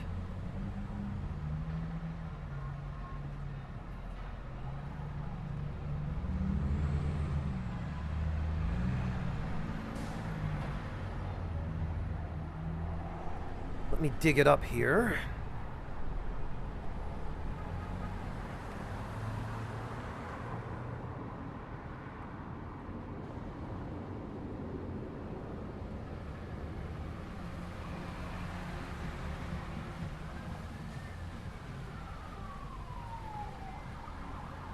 Here we go.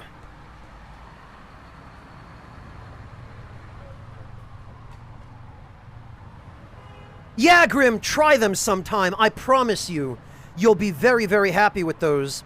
And another one from a brand that is actually based in the United States. They're based in Maine, actually. Is, check this out. This is the Bar Harbor brand, and they sell a number of different variations of this. This particular one is an all-natural kippered herring product, which is basically smoked herring fillets. And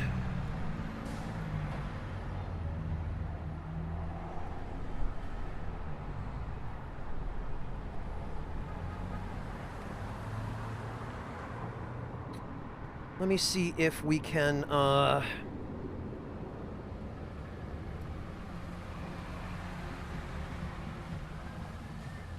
there we go, perfect.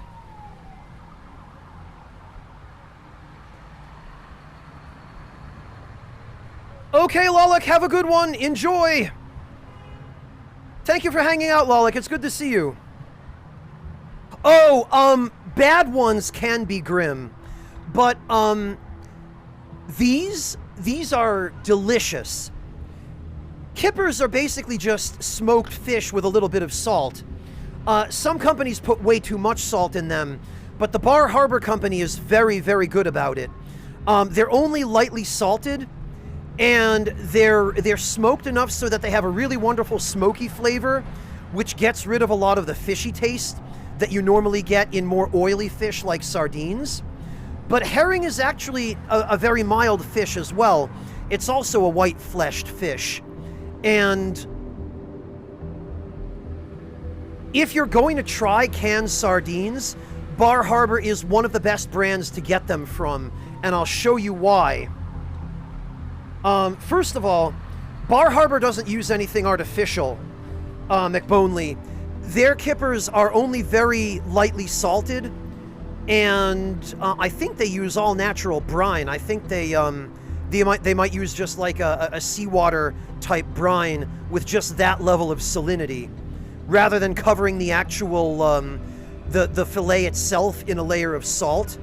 They're very lightly salted, and they have a really pleasant smoke flavor, and they're super tender. They fall apart under a fork. They're just absolutely delicious. I love them. They're very hard to get in Germany. I have to get a different brand, which is actually processed and packed here in Germany. I get the Polar brand. But, McBonely, as for canned sardines, this is what the Bar Harbor canned sardines look like. And again, they're smoked, just very lightly salted. They're not too salty. And the smoking process gets rid of most of that overpowering fish flavor. So they're a really, really pleasant and wonderful snack. And what you can do with them, McBonely, is you can put them on a slice of lightly toasted bread.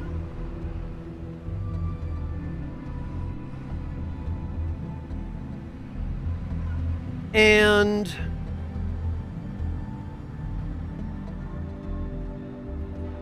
throw a slice or two of onion on there, and a little bit of dill, and maybe some capers.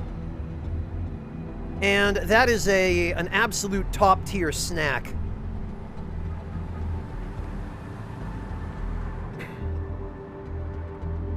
So let me give you a link to their actual page, because their products, for the most part, are fantastic. They sell a lot of other stuff, too. If you want, as well, they sell kippered herring, smoked herring with cracked pepper, which is really nice. I quite like that one. You can get smoked sardines with jalapenos, sliced fresh jalapenos. They do also carry smoked wild mackerel.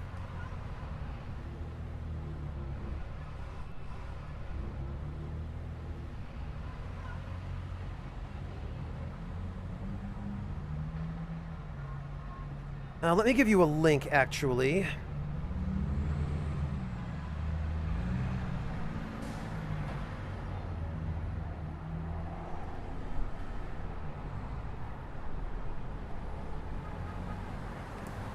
Echo Drop, since when do people buy Katsuobushi for their cats?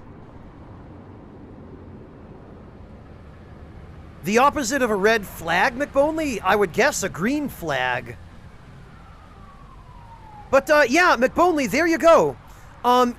Give those a try. I promise you, that will change your life when it comes to canned fish.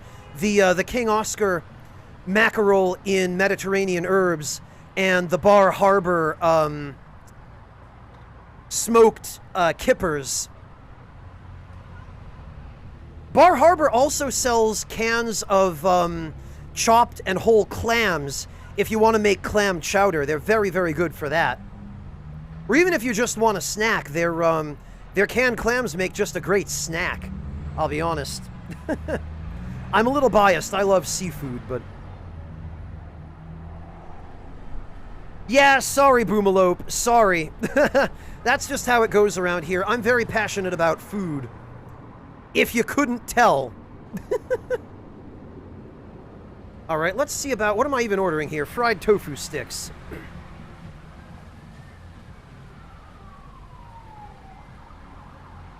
Yeah, Echo Drop, giving that stuff to your cat is a terrible idea. If you're going to feed your cat canned fish, give them canned sardines in water, for goodness sake. People are so stupid. I mean, I get wanting to do something nice for your cat, but don't give them stuff without researching it. Sardines in water at most, or tuna in water. You know? And make sure you get it without bones so the poor furball doesn't choke. I have a viewer, actually, one of my regulars who is probably in bed right now, or maybe on her way home from the gym. But her first cat that she got was a rescue, and it was a really, really shy cat, a British Shorthair, whom she constantly posts pictures of. Yeah, Sugar Crow, Echo Drop. You've heard this story before, I think, maybe, Echo Drop. But, yeah, when Sugar Crow got her first cat, Okatsu, Okatsu was super, super skittish and shy, and would always just run off and hide. And Sugar Crow asked me for some advice on what to do, and I told her, well, you can go to Rewe or Lidl or, you know, basically any other grocery store here in Germany, and you can get cans of sardines. You can get either the fillets or steaks that just are packed in water. Nothing else, just natural sardines and water, nothing that'll hurt a cat. And you put those in your cat's dish and make sure your cat sees you do it. And I guarantee you within a week or two, that cat will love you more than anyone has ever been loved. And sure enough, after about a week or maybe a little more, Sugar Crow came to me and said, Franz, thank you so much, it worked. Okatsu loves me now. And the irony is, that cat got so spoiled that now she even turns up her nose at sardines, from what Sugar Crow tells me. Now she's become such a picky eater that she only wants to be served certain things, which I guess no longer even include sardines. So, my advice was initially successful, but it had the unintended effect of creating a spoiled little monster. But then again, I guess cats are just genetically predisposed to be spoiled little monsters, aren't they? Anyway, how about those tofu sticks? Fingers, he shouts at the back. His assistant lifts a basket of thick golden brown sticks and shakes out a portion. The sticks are drizzled in a dark juice, probably soy, and you exchange your money for the grub.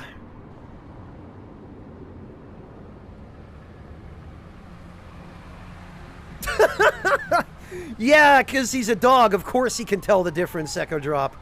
That's... I mean, good for that dog. That dog succeeded in life. But my God, what a spoiled animal.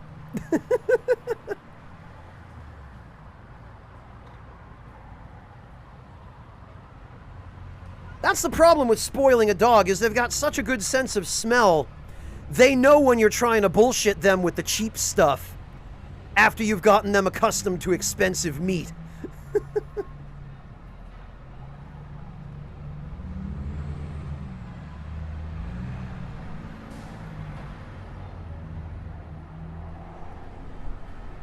My dog was really appreciative.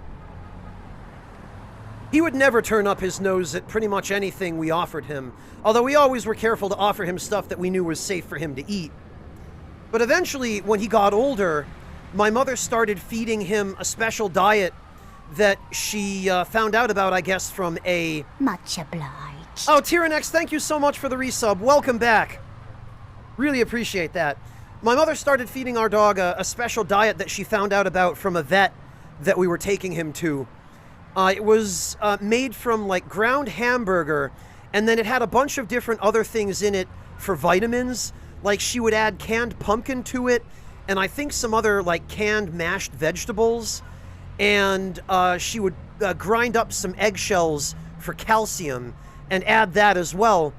And ever since about 2 weeks or so after we started feeding it to him, he became a completely different dog. He went from being lethargic and not wanting to move to being energetic, and he would be eager to go out for his walks. And that diet changed his life and probably added a couple of years to it. So he ended up kind of being spoiled, but we were spoiling him to improve the quality of his life and extend it a little bit. Well, to a human, flipping the chicken, yeah. But like 60% of what went into his food was just ground beef. It was just hamburger. And he didn't much mind that there was other stuff in it because, you know, he got to eat ground hamburger. He never showed up late to dinner, I'll tell you that. And then, of course, we would give him treats now and again. We actually lived not too far from the original location of Nodine's Smokehouse in the town of Goshen. And Nodine's is a really great place to get all kinds of different smoked meat. We actually, one year, we went there and they had smoked eel, which I've never ever seen outside of Europe before, other than at Nodine's. Oh, you didn't capitalize it, flippin'. Okay.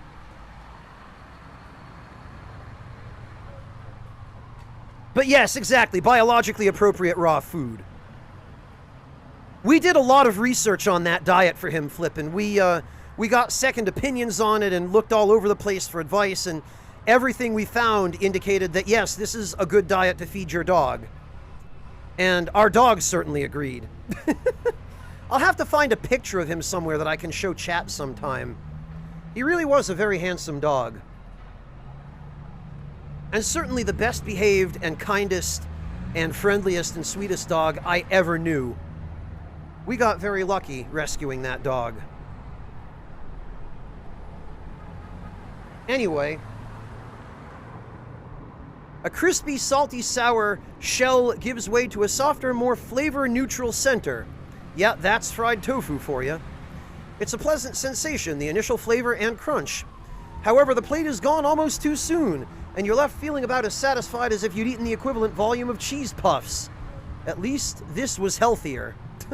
I don't know, deep-fried tofu smothered in soy sauce is only marginally healthier than cheese puffs, if that. Alright, what about the... What about the other stuff? We've done the cabbage and roast. We've done the fried tofu.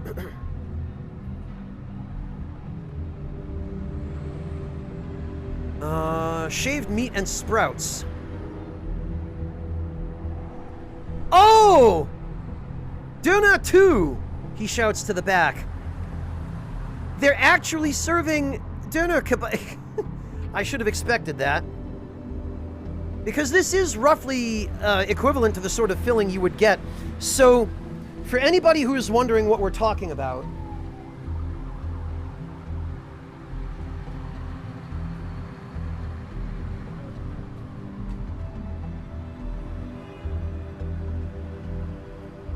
Let me just pull up an image here so that people can,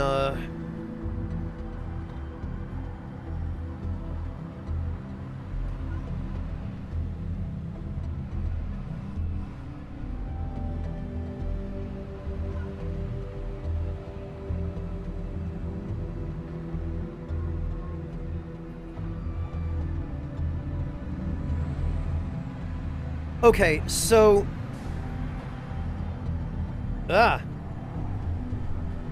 No, stop. So this is the kind of thing I'm talking about. They're called doner kebabs in England, and in some other countries as well, but basically it's a pita shell, or what in the West we would call pita bread, stuffed with shaved meat of some kind, fresh vegetables, and one of several different types of sauces. They're typically served from a gigantic skewer like this, where they're roasted, and then they take one of these little shavers and they shave some off, and they put it in the skewer for you. There are all different kinds. Here's one here that looks like it has beef or maybe lamb. And they're super common in Germany. There are kebab stands in practically every major city, usually on every block or somewhat thereabouts. Here's a slightly nicer, more upscale one. These typically cost in Berlin anywhere between 4 and 6 euros, depending on what you order on them. And usually you can get a spicy sauce with them, which is my favorite. But you can also get something more similar to tzatziki, which is like a yogurt-based cucumber sauce. Or you can get just a mild tomato sauce on them as well. This is one of my favorite meals on the go. It's not the healthiest thing for you, but it's absolutely delicious, and it does at least give you a pretty good mix of meat and vegetables and bread, so you get a lot of variety with these. And they're really filling. A single one of these for like 6 euros. A single one of these is a fantastically inexpensive way to have lunch and still walk away satisfied.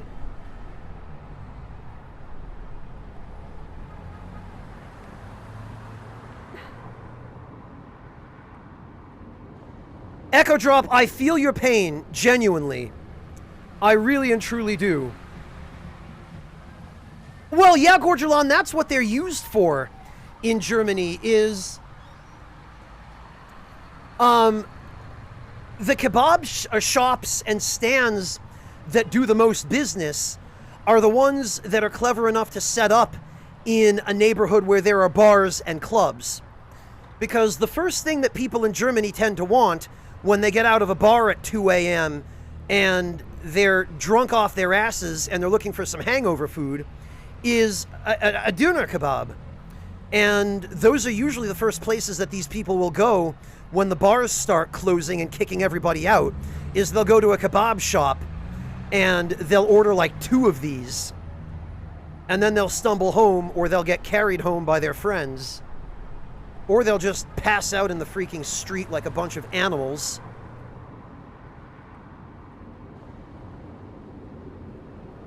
Taking a long, serrated knife from the metal tray, his assistant saws thin strips of the mystery meat slab onto a bed of brown sprouts.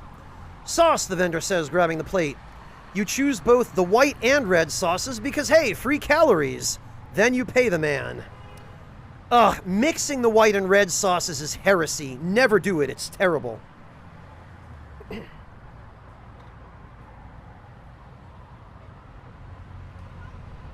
Yeah, Gorgelon, I think the concept for that type of kebab originated in Greece. I believe it came from the gyro. And then there's a similar variant to it, I think, that either originated in Turkey or that found its way to Turkey through trade. I'm not entirely clear on exactly the history of it. But both Greece and Turkey have their own variation of it. And if you get even a halfway decent one, it's a great meal.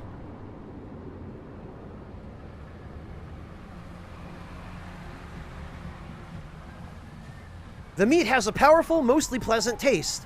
Combined with the sauces, it's spicy, salty, and sweet, probably engineered that way. And the texture is homogeneous and not unoffensive. No fibers, fats, nor bone. Though after a few bites, you can see where the veggies come in. Roughage, something to chew on, and actual nutrients are not amiss here. Still, it helps fill the pit inside, and you can see how this might become a habit for locals. Alright, what else? They've got at least one more dish I want to try. Shaved meat and cabbage! Dinner one! He shouts at the back. Taking a long serrated knife. Oh, okay. He saws thin strips of the mystery meat onto a bed of shredded cabbage.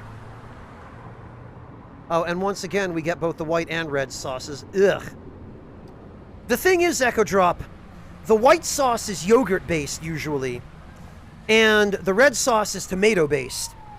So what you're doing is you're taking dairy and acid, and you're mixing them. And what that does is it causes the acid to curdle the dairy. And I mean, yogurt's already curdled to some extent. It's a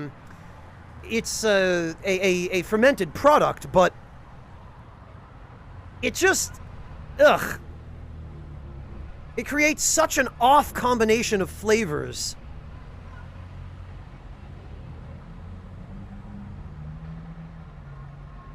I had a lot of friends in high school, Echo Drop, who they would go to the cafeteria for lunch and they would order a sandwich and they would get every possible condiment and just mash them onto the sandwich. And all I could think was, ugh, how could you even taste anything? It's just this horrendous mishmash of unidentifiable flavors now.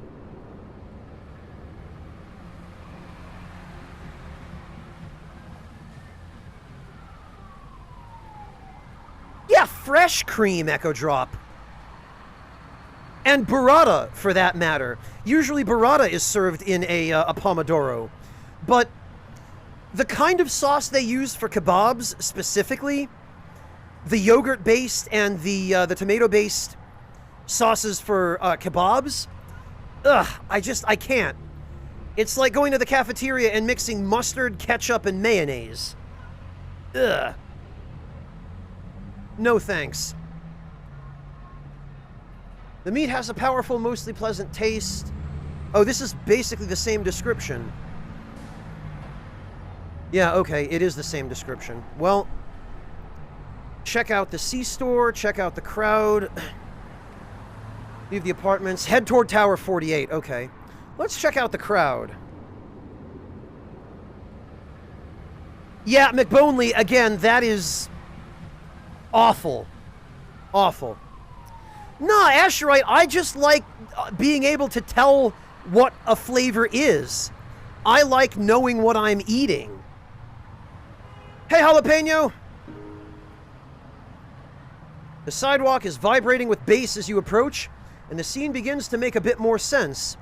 A wide-body metallic red hatchback is parked near the center, its doors and hatch wide open to expose an array of lights, speakers, and subs. You can almost feel the air move in time with the beat. Meanwhile, b-boys are taking turns, mixing moves and styles both familiar and strange. It astounds you how the human body can do these things, how humans still push the boundaries of an art form older than you can imagine. The high positive energy feels so foreign after days in the wild. Everything out there seems to be forgotten in this hot bath of sound and energy. You stick around a few moments more, soaking up raw culture, then turn back to matters at hand. Well, that was a wholesome little interlude.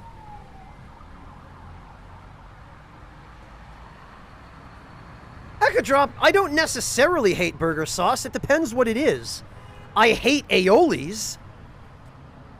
But a plain old regular, barbecue sauce, as long as it's a good quality one and it's not heavily processed and filled with sugar, I don't mind a little bit of barbecue sauce on a burger. The problem is, a lot of restaurants you go to will smother a burger in sauce to the point where you can't taste anything but the sauce. It can be a burger sauce, Echo Drop. You've never had a Southwestern style burger? There's usually barbecue sauce on those. Although in my case, I prefer condiments on my burger, usually rather than sauces, because sauces just tend to have overpowering flavors. Like if I'm gonna have a burger, I like grilled onions on my burger, or a hot pepper relish maybe. Hot pepper relish is fantastic on a burger. Again, as long as it's not too sweet.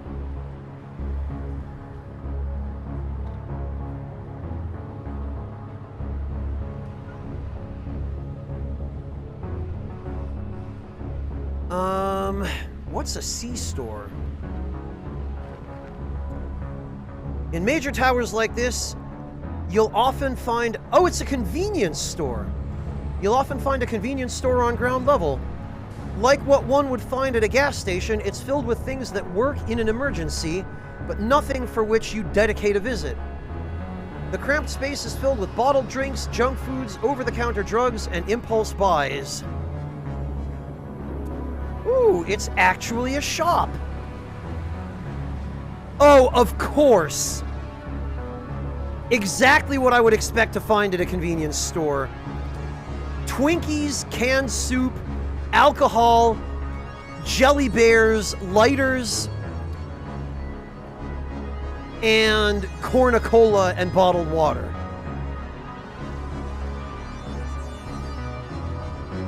Exactly, DFX. Like, blue cheese is for burgers where you don't want to be able to taste the beef.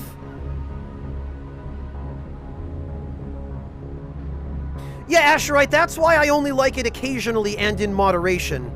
Typically, if I'm going to go to the trouble of making burgers at home, Asherite, if I'm going to put them on the charcoal grill and go the whole 9 yards, I'm going to use a good quality Angus beef, first of all. And I'm also going to pretty much only put condiments on it.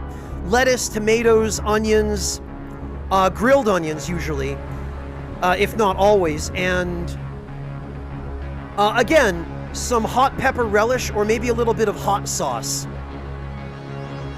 A good hot sauce.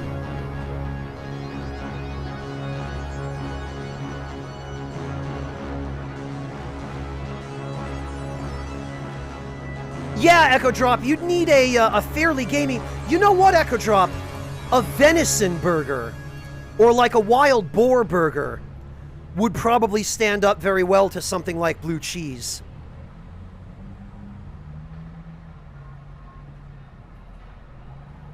Like a wild game would probably be an ideal use. Yeah, or dry-aged. That could work too. It'd have to be aged a fair while, but yeah, I guess you could.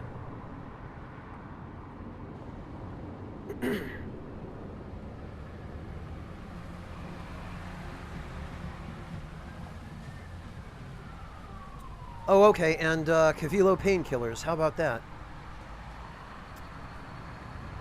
I know, right, DFX? It would be ironic, but... Well, Asherite, yeah. But that's the whole thing about wild game is, yeah, it's going to be strong because it's not domesticated and it hasn't had all the flavor bred out of it. One thing you could do, Asherite, is you could blend like 50% venison, 50% beef. And that'd give you a leaner burger with more flavor. But you could use a fattier cut of beef like chuck. And that would round out the fat content. And that'd probably give you a flavorful enough burger that you could still get away with using something as overpowering as blue cheese on that burger.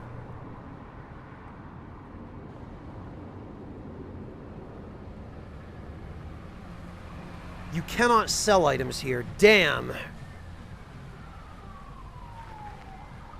Yeah, if you've got just straight beef fat on hand, Echo Drop, or better yet, rendered bacon fat.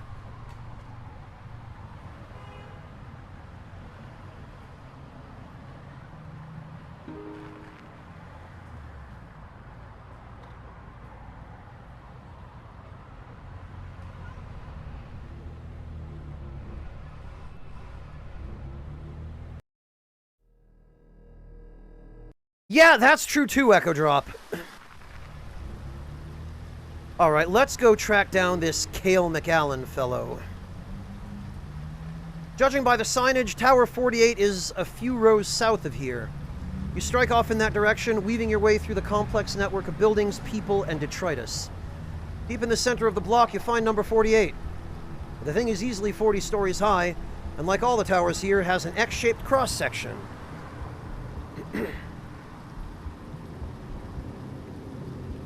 Yeah, Jalapeno, you know how it goes. You knew what you were in for.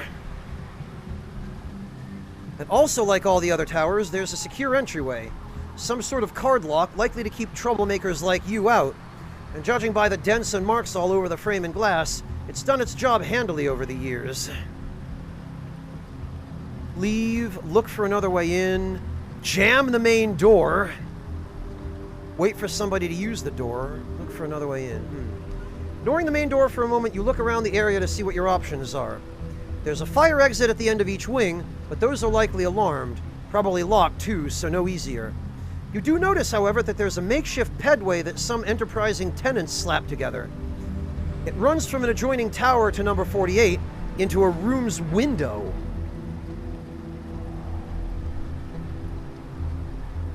Even better, it looks as if someone's moving furniture into the adjoining tower. The doors are propped open. Waltzing into the other tower, you take the stairs up a few flights and open the door into the hall. A few doors down, you notice bits of paper and other trash have visibly collected in the hall around the open door. You chance a peek inside and discover an empty room, disused and long ago charred in a fire. The window opens into a dark tunnel, likely the pedway you saw from below. Unfortunately, it looks like a dead end. While this side has the benefit of a burnt-out apartment, the other end looks rather occupied. What's more, they seem keenly displeased with the pedway and have gone through great lengths to bar their window. Well, damn.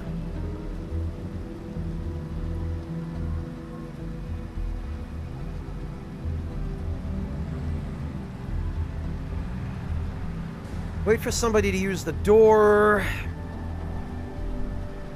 jam the door, or use the intercom. Well, here's the thing. If we go inside, we are much more likely to be able to get more information, but we'll also be stuck inside, and if something goes wrong, we're going to have to pull an escape. If we use the intercom, then we can get away very quickly in a pinch if things go south. So I say we try the intercom, because if he does try to send goons after us, or if there's a security force in the building, we're not going to be trapped inside. In a move beyond all reckoning, you forego fancy security hacks, brute force, and all other illegal entry attempts and decide to just use the doorbell. There's a list of names and room numbers on the wall. You doubt anyone's updated it in years. Some entries are blank, blocked out, or have disparaging, graffiti next to them. No matter though, you punch in the apartment number you learned from the bank and wait as the speaker emits a static call tone. A click interrupts the tone and there's a pause. Hello? Not much to go on. Sounds like a kid answering the door while his parents are out. Is this Cale McAllen? Another pause. Yeah, his tone is getting a bit more confident. Well, this is it. This is him. You've tracked clues from across the state to end up here. Does he have any answers to your questions? Can he tell you anything? Does he even know who you are? Echo Drop, I have a sneaking suspicion that spy things are just going to get me killed.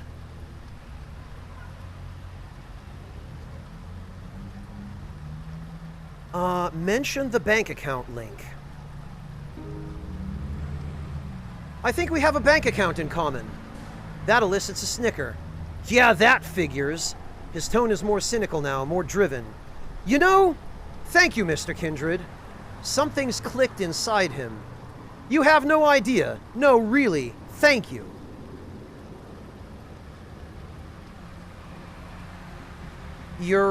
Well, he interrupts you. All these years I had to wonder. My dad, there's a pause.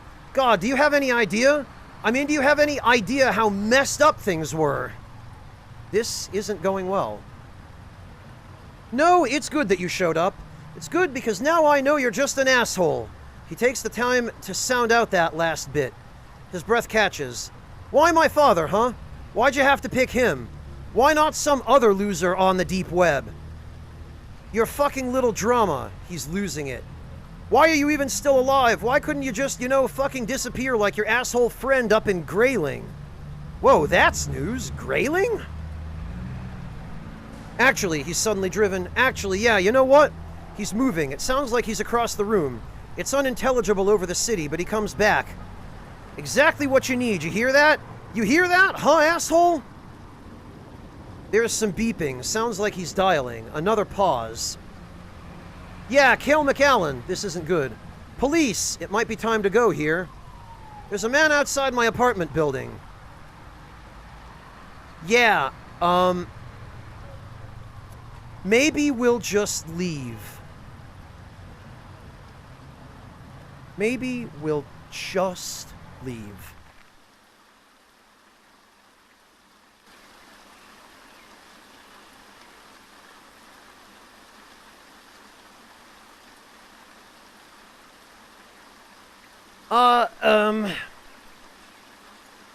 Yeah, well, Tyrannex, I wasn't expecting the cops, but I guess I was right to expect goons.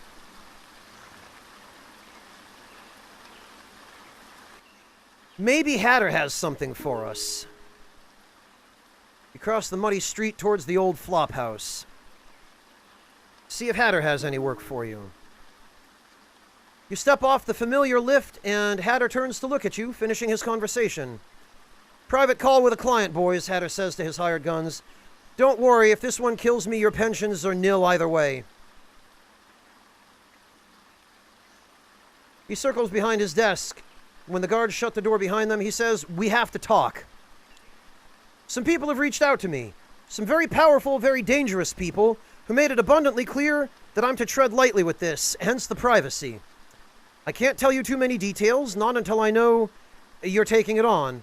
What I can tell you is that it pays well. Frankly, given the compensation package, you may never need for a thing again. I like the sounds of this. The catch is, well, as you might imagine, this is no cakewalk. The target is well protected, and you're expected to infiltrate rather than assault. Otherwise, I'd be having this conversation with a Merc company. And of course, your discretion is implied in the price. I should tell you, risks being what they are, I can only offer this to you once. He sits back, giving you a few moments to take this all in. Can I count on you? Who's your client? Hatter scratches his head. Wish I could be more forthcoming. I have no doubt that they're motivated with the financing to match. I wholly expect they'll pay upon delivery. You press him for more. He leans in. Let's just say there's a group out there who doesn't get a lot of credit. Paranoid Luddites. Seeing monsters in the shadows where there aren't any, and the like. Fearing something coming. My client? They may be the feared thing, as real as you and me. Hatter dons a strange smile. So, interested? Ugh. Okay, my God, this sounds serious. First, the Murga Wraith shows up and tries to get him to send us on what I'm guessing was a sabotage mission that would have seriously endangered us or possibly just guaranteed resulted in our death. And now there's some shadowy faction that wants to pay me for the rest of my life to do a dangerous infiltration?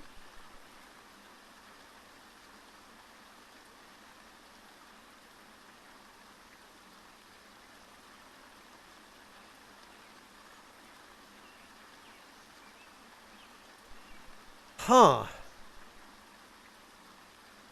Well, what could go wrong? We'll take it. Hatter seems more stressed than relieved. I was afraid you'd say that, but for the record, I chose you for a reason. Resourcefulness is a valued trait these days. From the reigning mess in his office, he takes an atlas nearby, fallen apart, and pages to a map of Michigan. Up here, he says, circling an area far north, there's a military base, Camp Grayling. Oh, he's also sending us to Camp Grayling. Camp Grayling, it used to be called, before the National Guard abandoned it. But don't get your hopes up. It said they left behind a state-of-the-art security system, all unmanned, of course, just machines without masters who, as far as I know, have let no trespasser live. Ever. I have heard a rumor, though, he interrupts himself. Maybe I read it? Anyway, I seem to remember hearing some protesters got around the defenses back in the day. That's the newspaper article we found earlier. Okay. He thinks a moment. It was something embarrassingly low-tech, too. It was, in fact, a tinfoil poncho. He shakes his head. I'll be damned if I can remember what, though. You might rummage through some old newspapers, see if you can find that story. Beat getting chewed up by whatever they've got running up there. But Hatter exhales in a chuckle that's one part defeat, the other part bemused. Mind over matter, right? He takes out a small device from his pocket. Your job, besides infiltration, is to plant this right into the base's intelligence mainframe. The software will do the rest, I'm told. Where that mainframe is, however, remains unclear. But the databanks they used in those days were huge. Look for the biggest building and expect the doorway to be unobvious. I think maybe the correct word there is unassuming. The most important part, do not insert the bug without finding an ID badge on site first. The barracks might be a decent bet for that. Once the bug is in place, all you have to do is make your way back here and we'll begin Operation Easy Living, so to speak.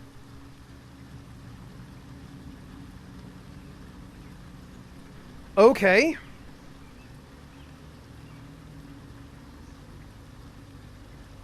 We? What are these people after? Hatter shrugs. Can't say I know. There was a bit of a stink back in the day about that place. That so-called Prism surveillance network. But dwelling on that might be dangerous, to be honest. As I've said, these folks are serious business. Really? And the timetable? That's the good news, in fact. He leans back in his chair. Take your time on this one. Do some reconnoitering. Gather the resources you need first. The client wants it done sooner than later, but they don't have an immediate deadline. That it's done is more important than when. But enough about that, Hatter buzzes the guards back in. You have work to do. And, well, I have a million things on my bucket list, in case you really don't make it back. The guards allow you through, and before long, you're bracing yourself against the chill air of the sprawl's streets. Hatter's flash drive for use at Camp Grayling.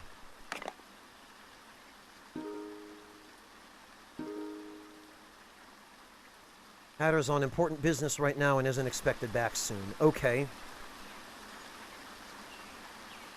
Reverend, I've been taking notes, so hopefully you won't have to.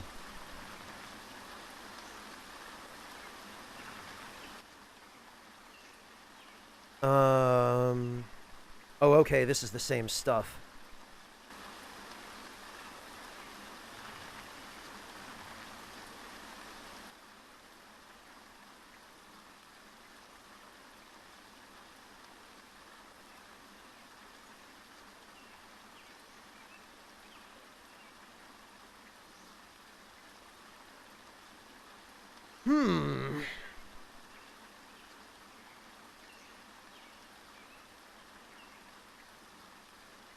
Oh, still sedated even.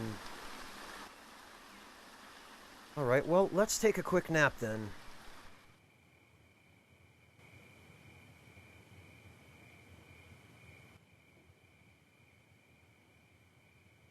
And I'm not sure what Dinky over here is meant to be used for, but...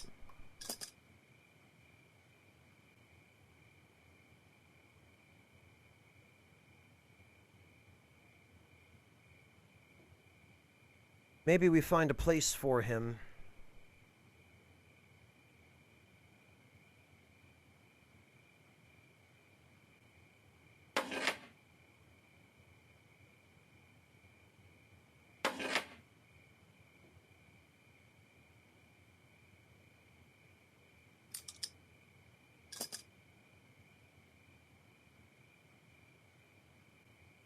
Maybe we find a place for him there.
Okay, and I guess that's going to do for now. Now I just need to figure out... Okay, we've done the isotope mine, we haven't done Camp Grayling, and we don't know what the heck is over here. But it looks as though I am going to have to save that for another time, because I do need to get going, and I need to get some dinner and some rest. And it's been a little bit of a short stream today, unfortunately. But tomorrow, hopefully, I'll have a little bit more time. I've got a few things I need to go take care of. But actually, it's going to work out really well today, because we now have an opportunity to raid somebody whom I very rarely get to raid. We can go raid my friend Abby Marie, who is playing Dead by Daylight at the moment. She's, it looks like, prepping for October. And guys, if you haven't met Abby yet, you're really going to like her. She's incredibly sweet and just a really, really friendly person and a wonderful girl. So let's go make her day. Let's go give her something to smile about. And I'm going to go get done the rest of what I have to get done. And I will catch all of you tomorrow with a little bit of luck. Thank you all so much for joining me, and I look forward to seeing all of you then. Take care, everybody.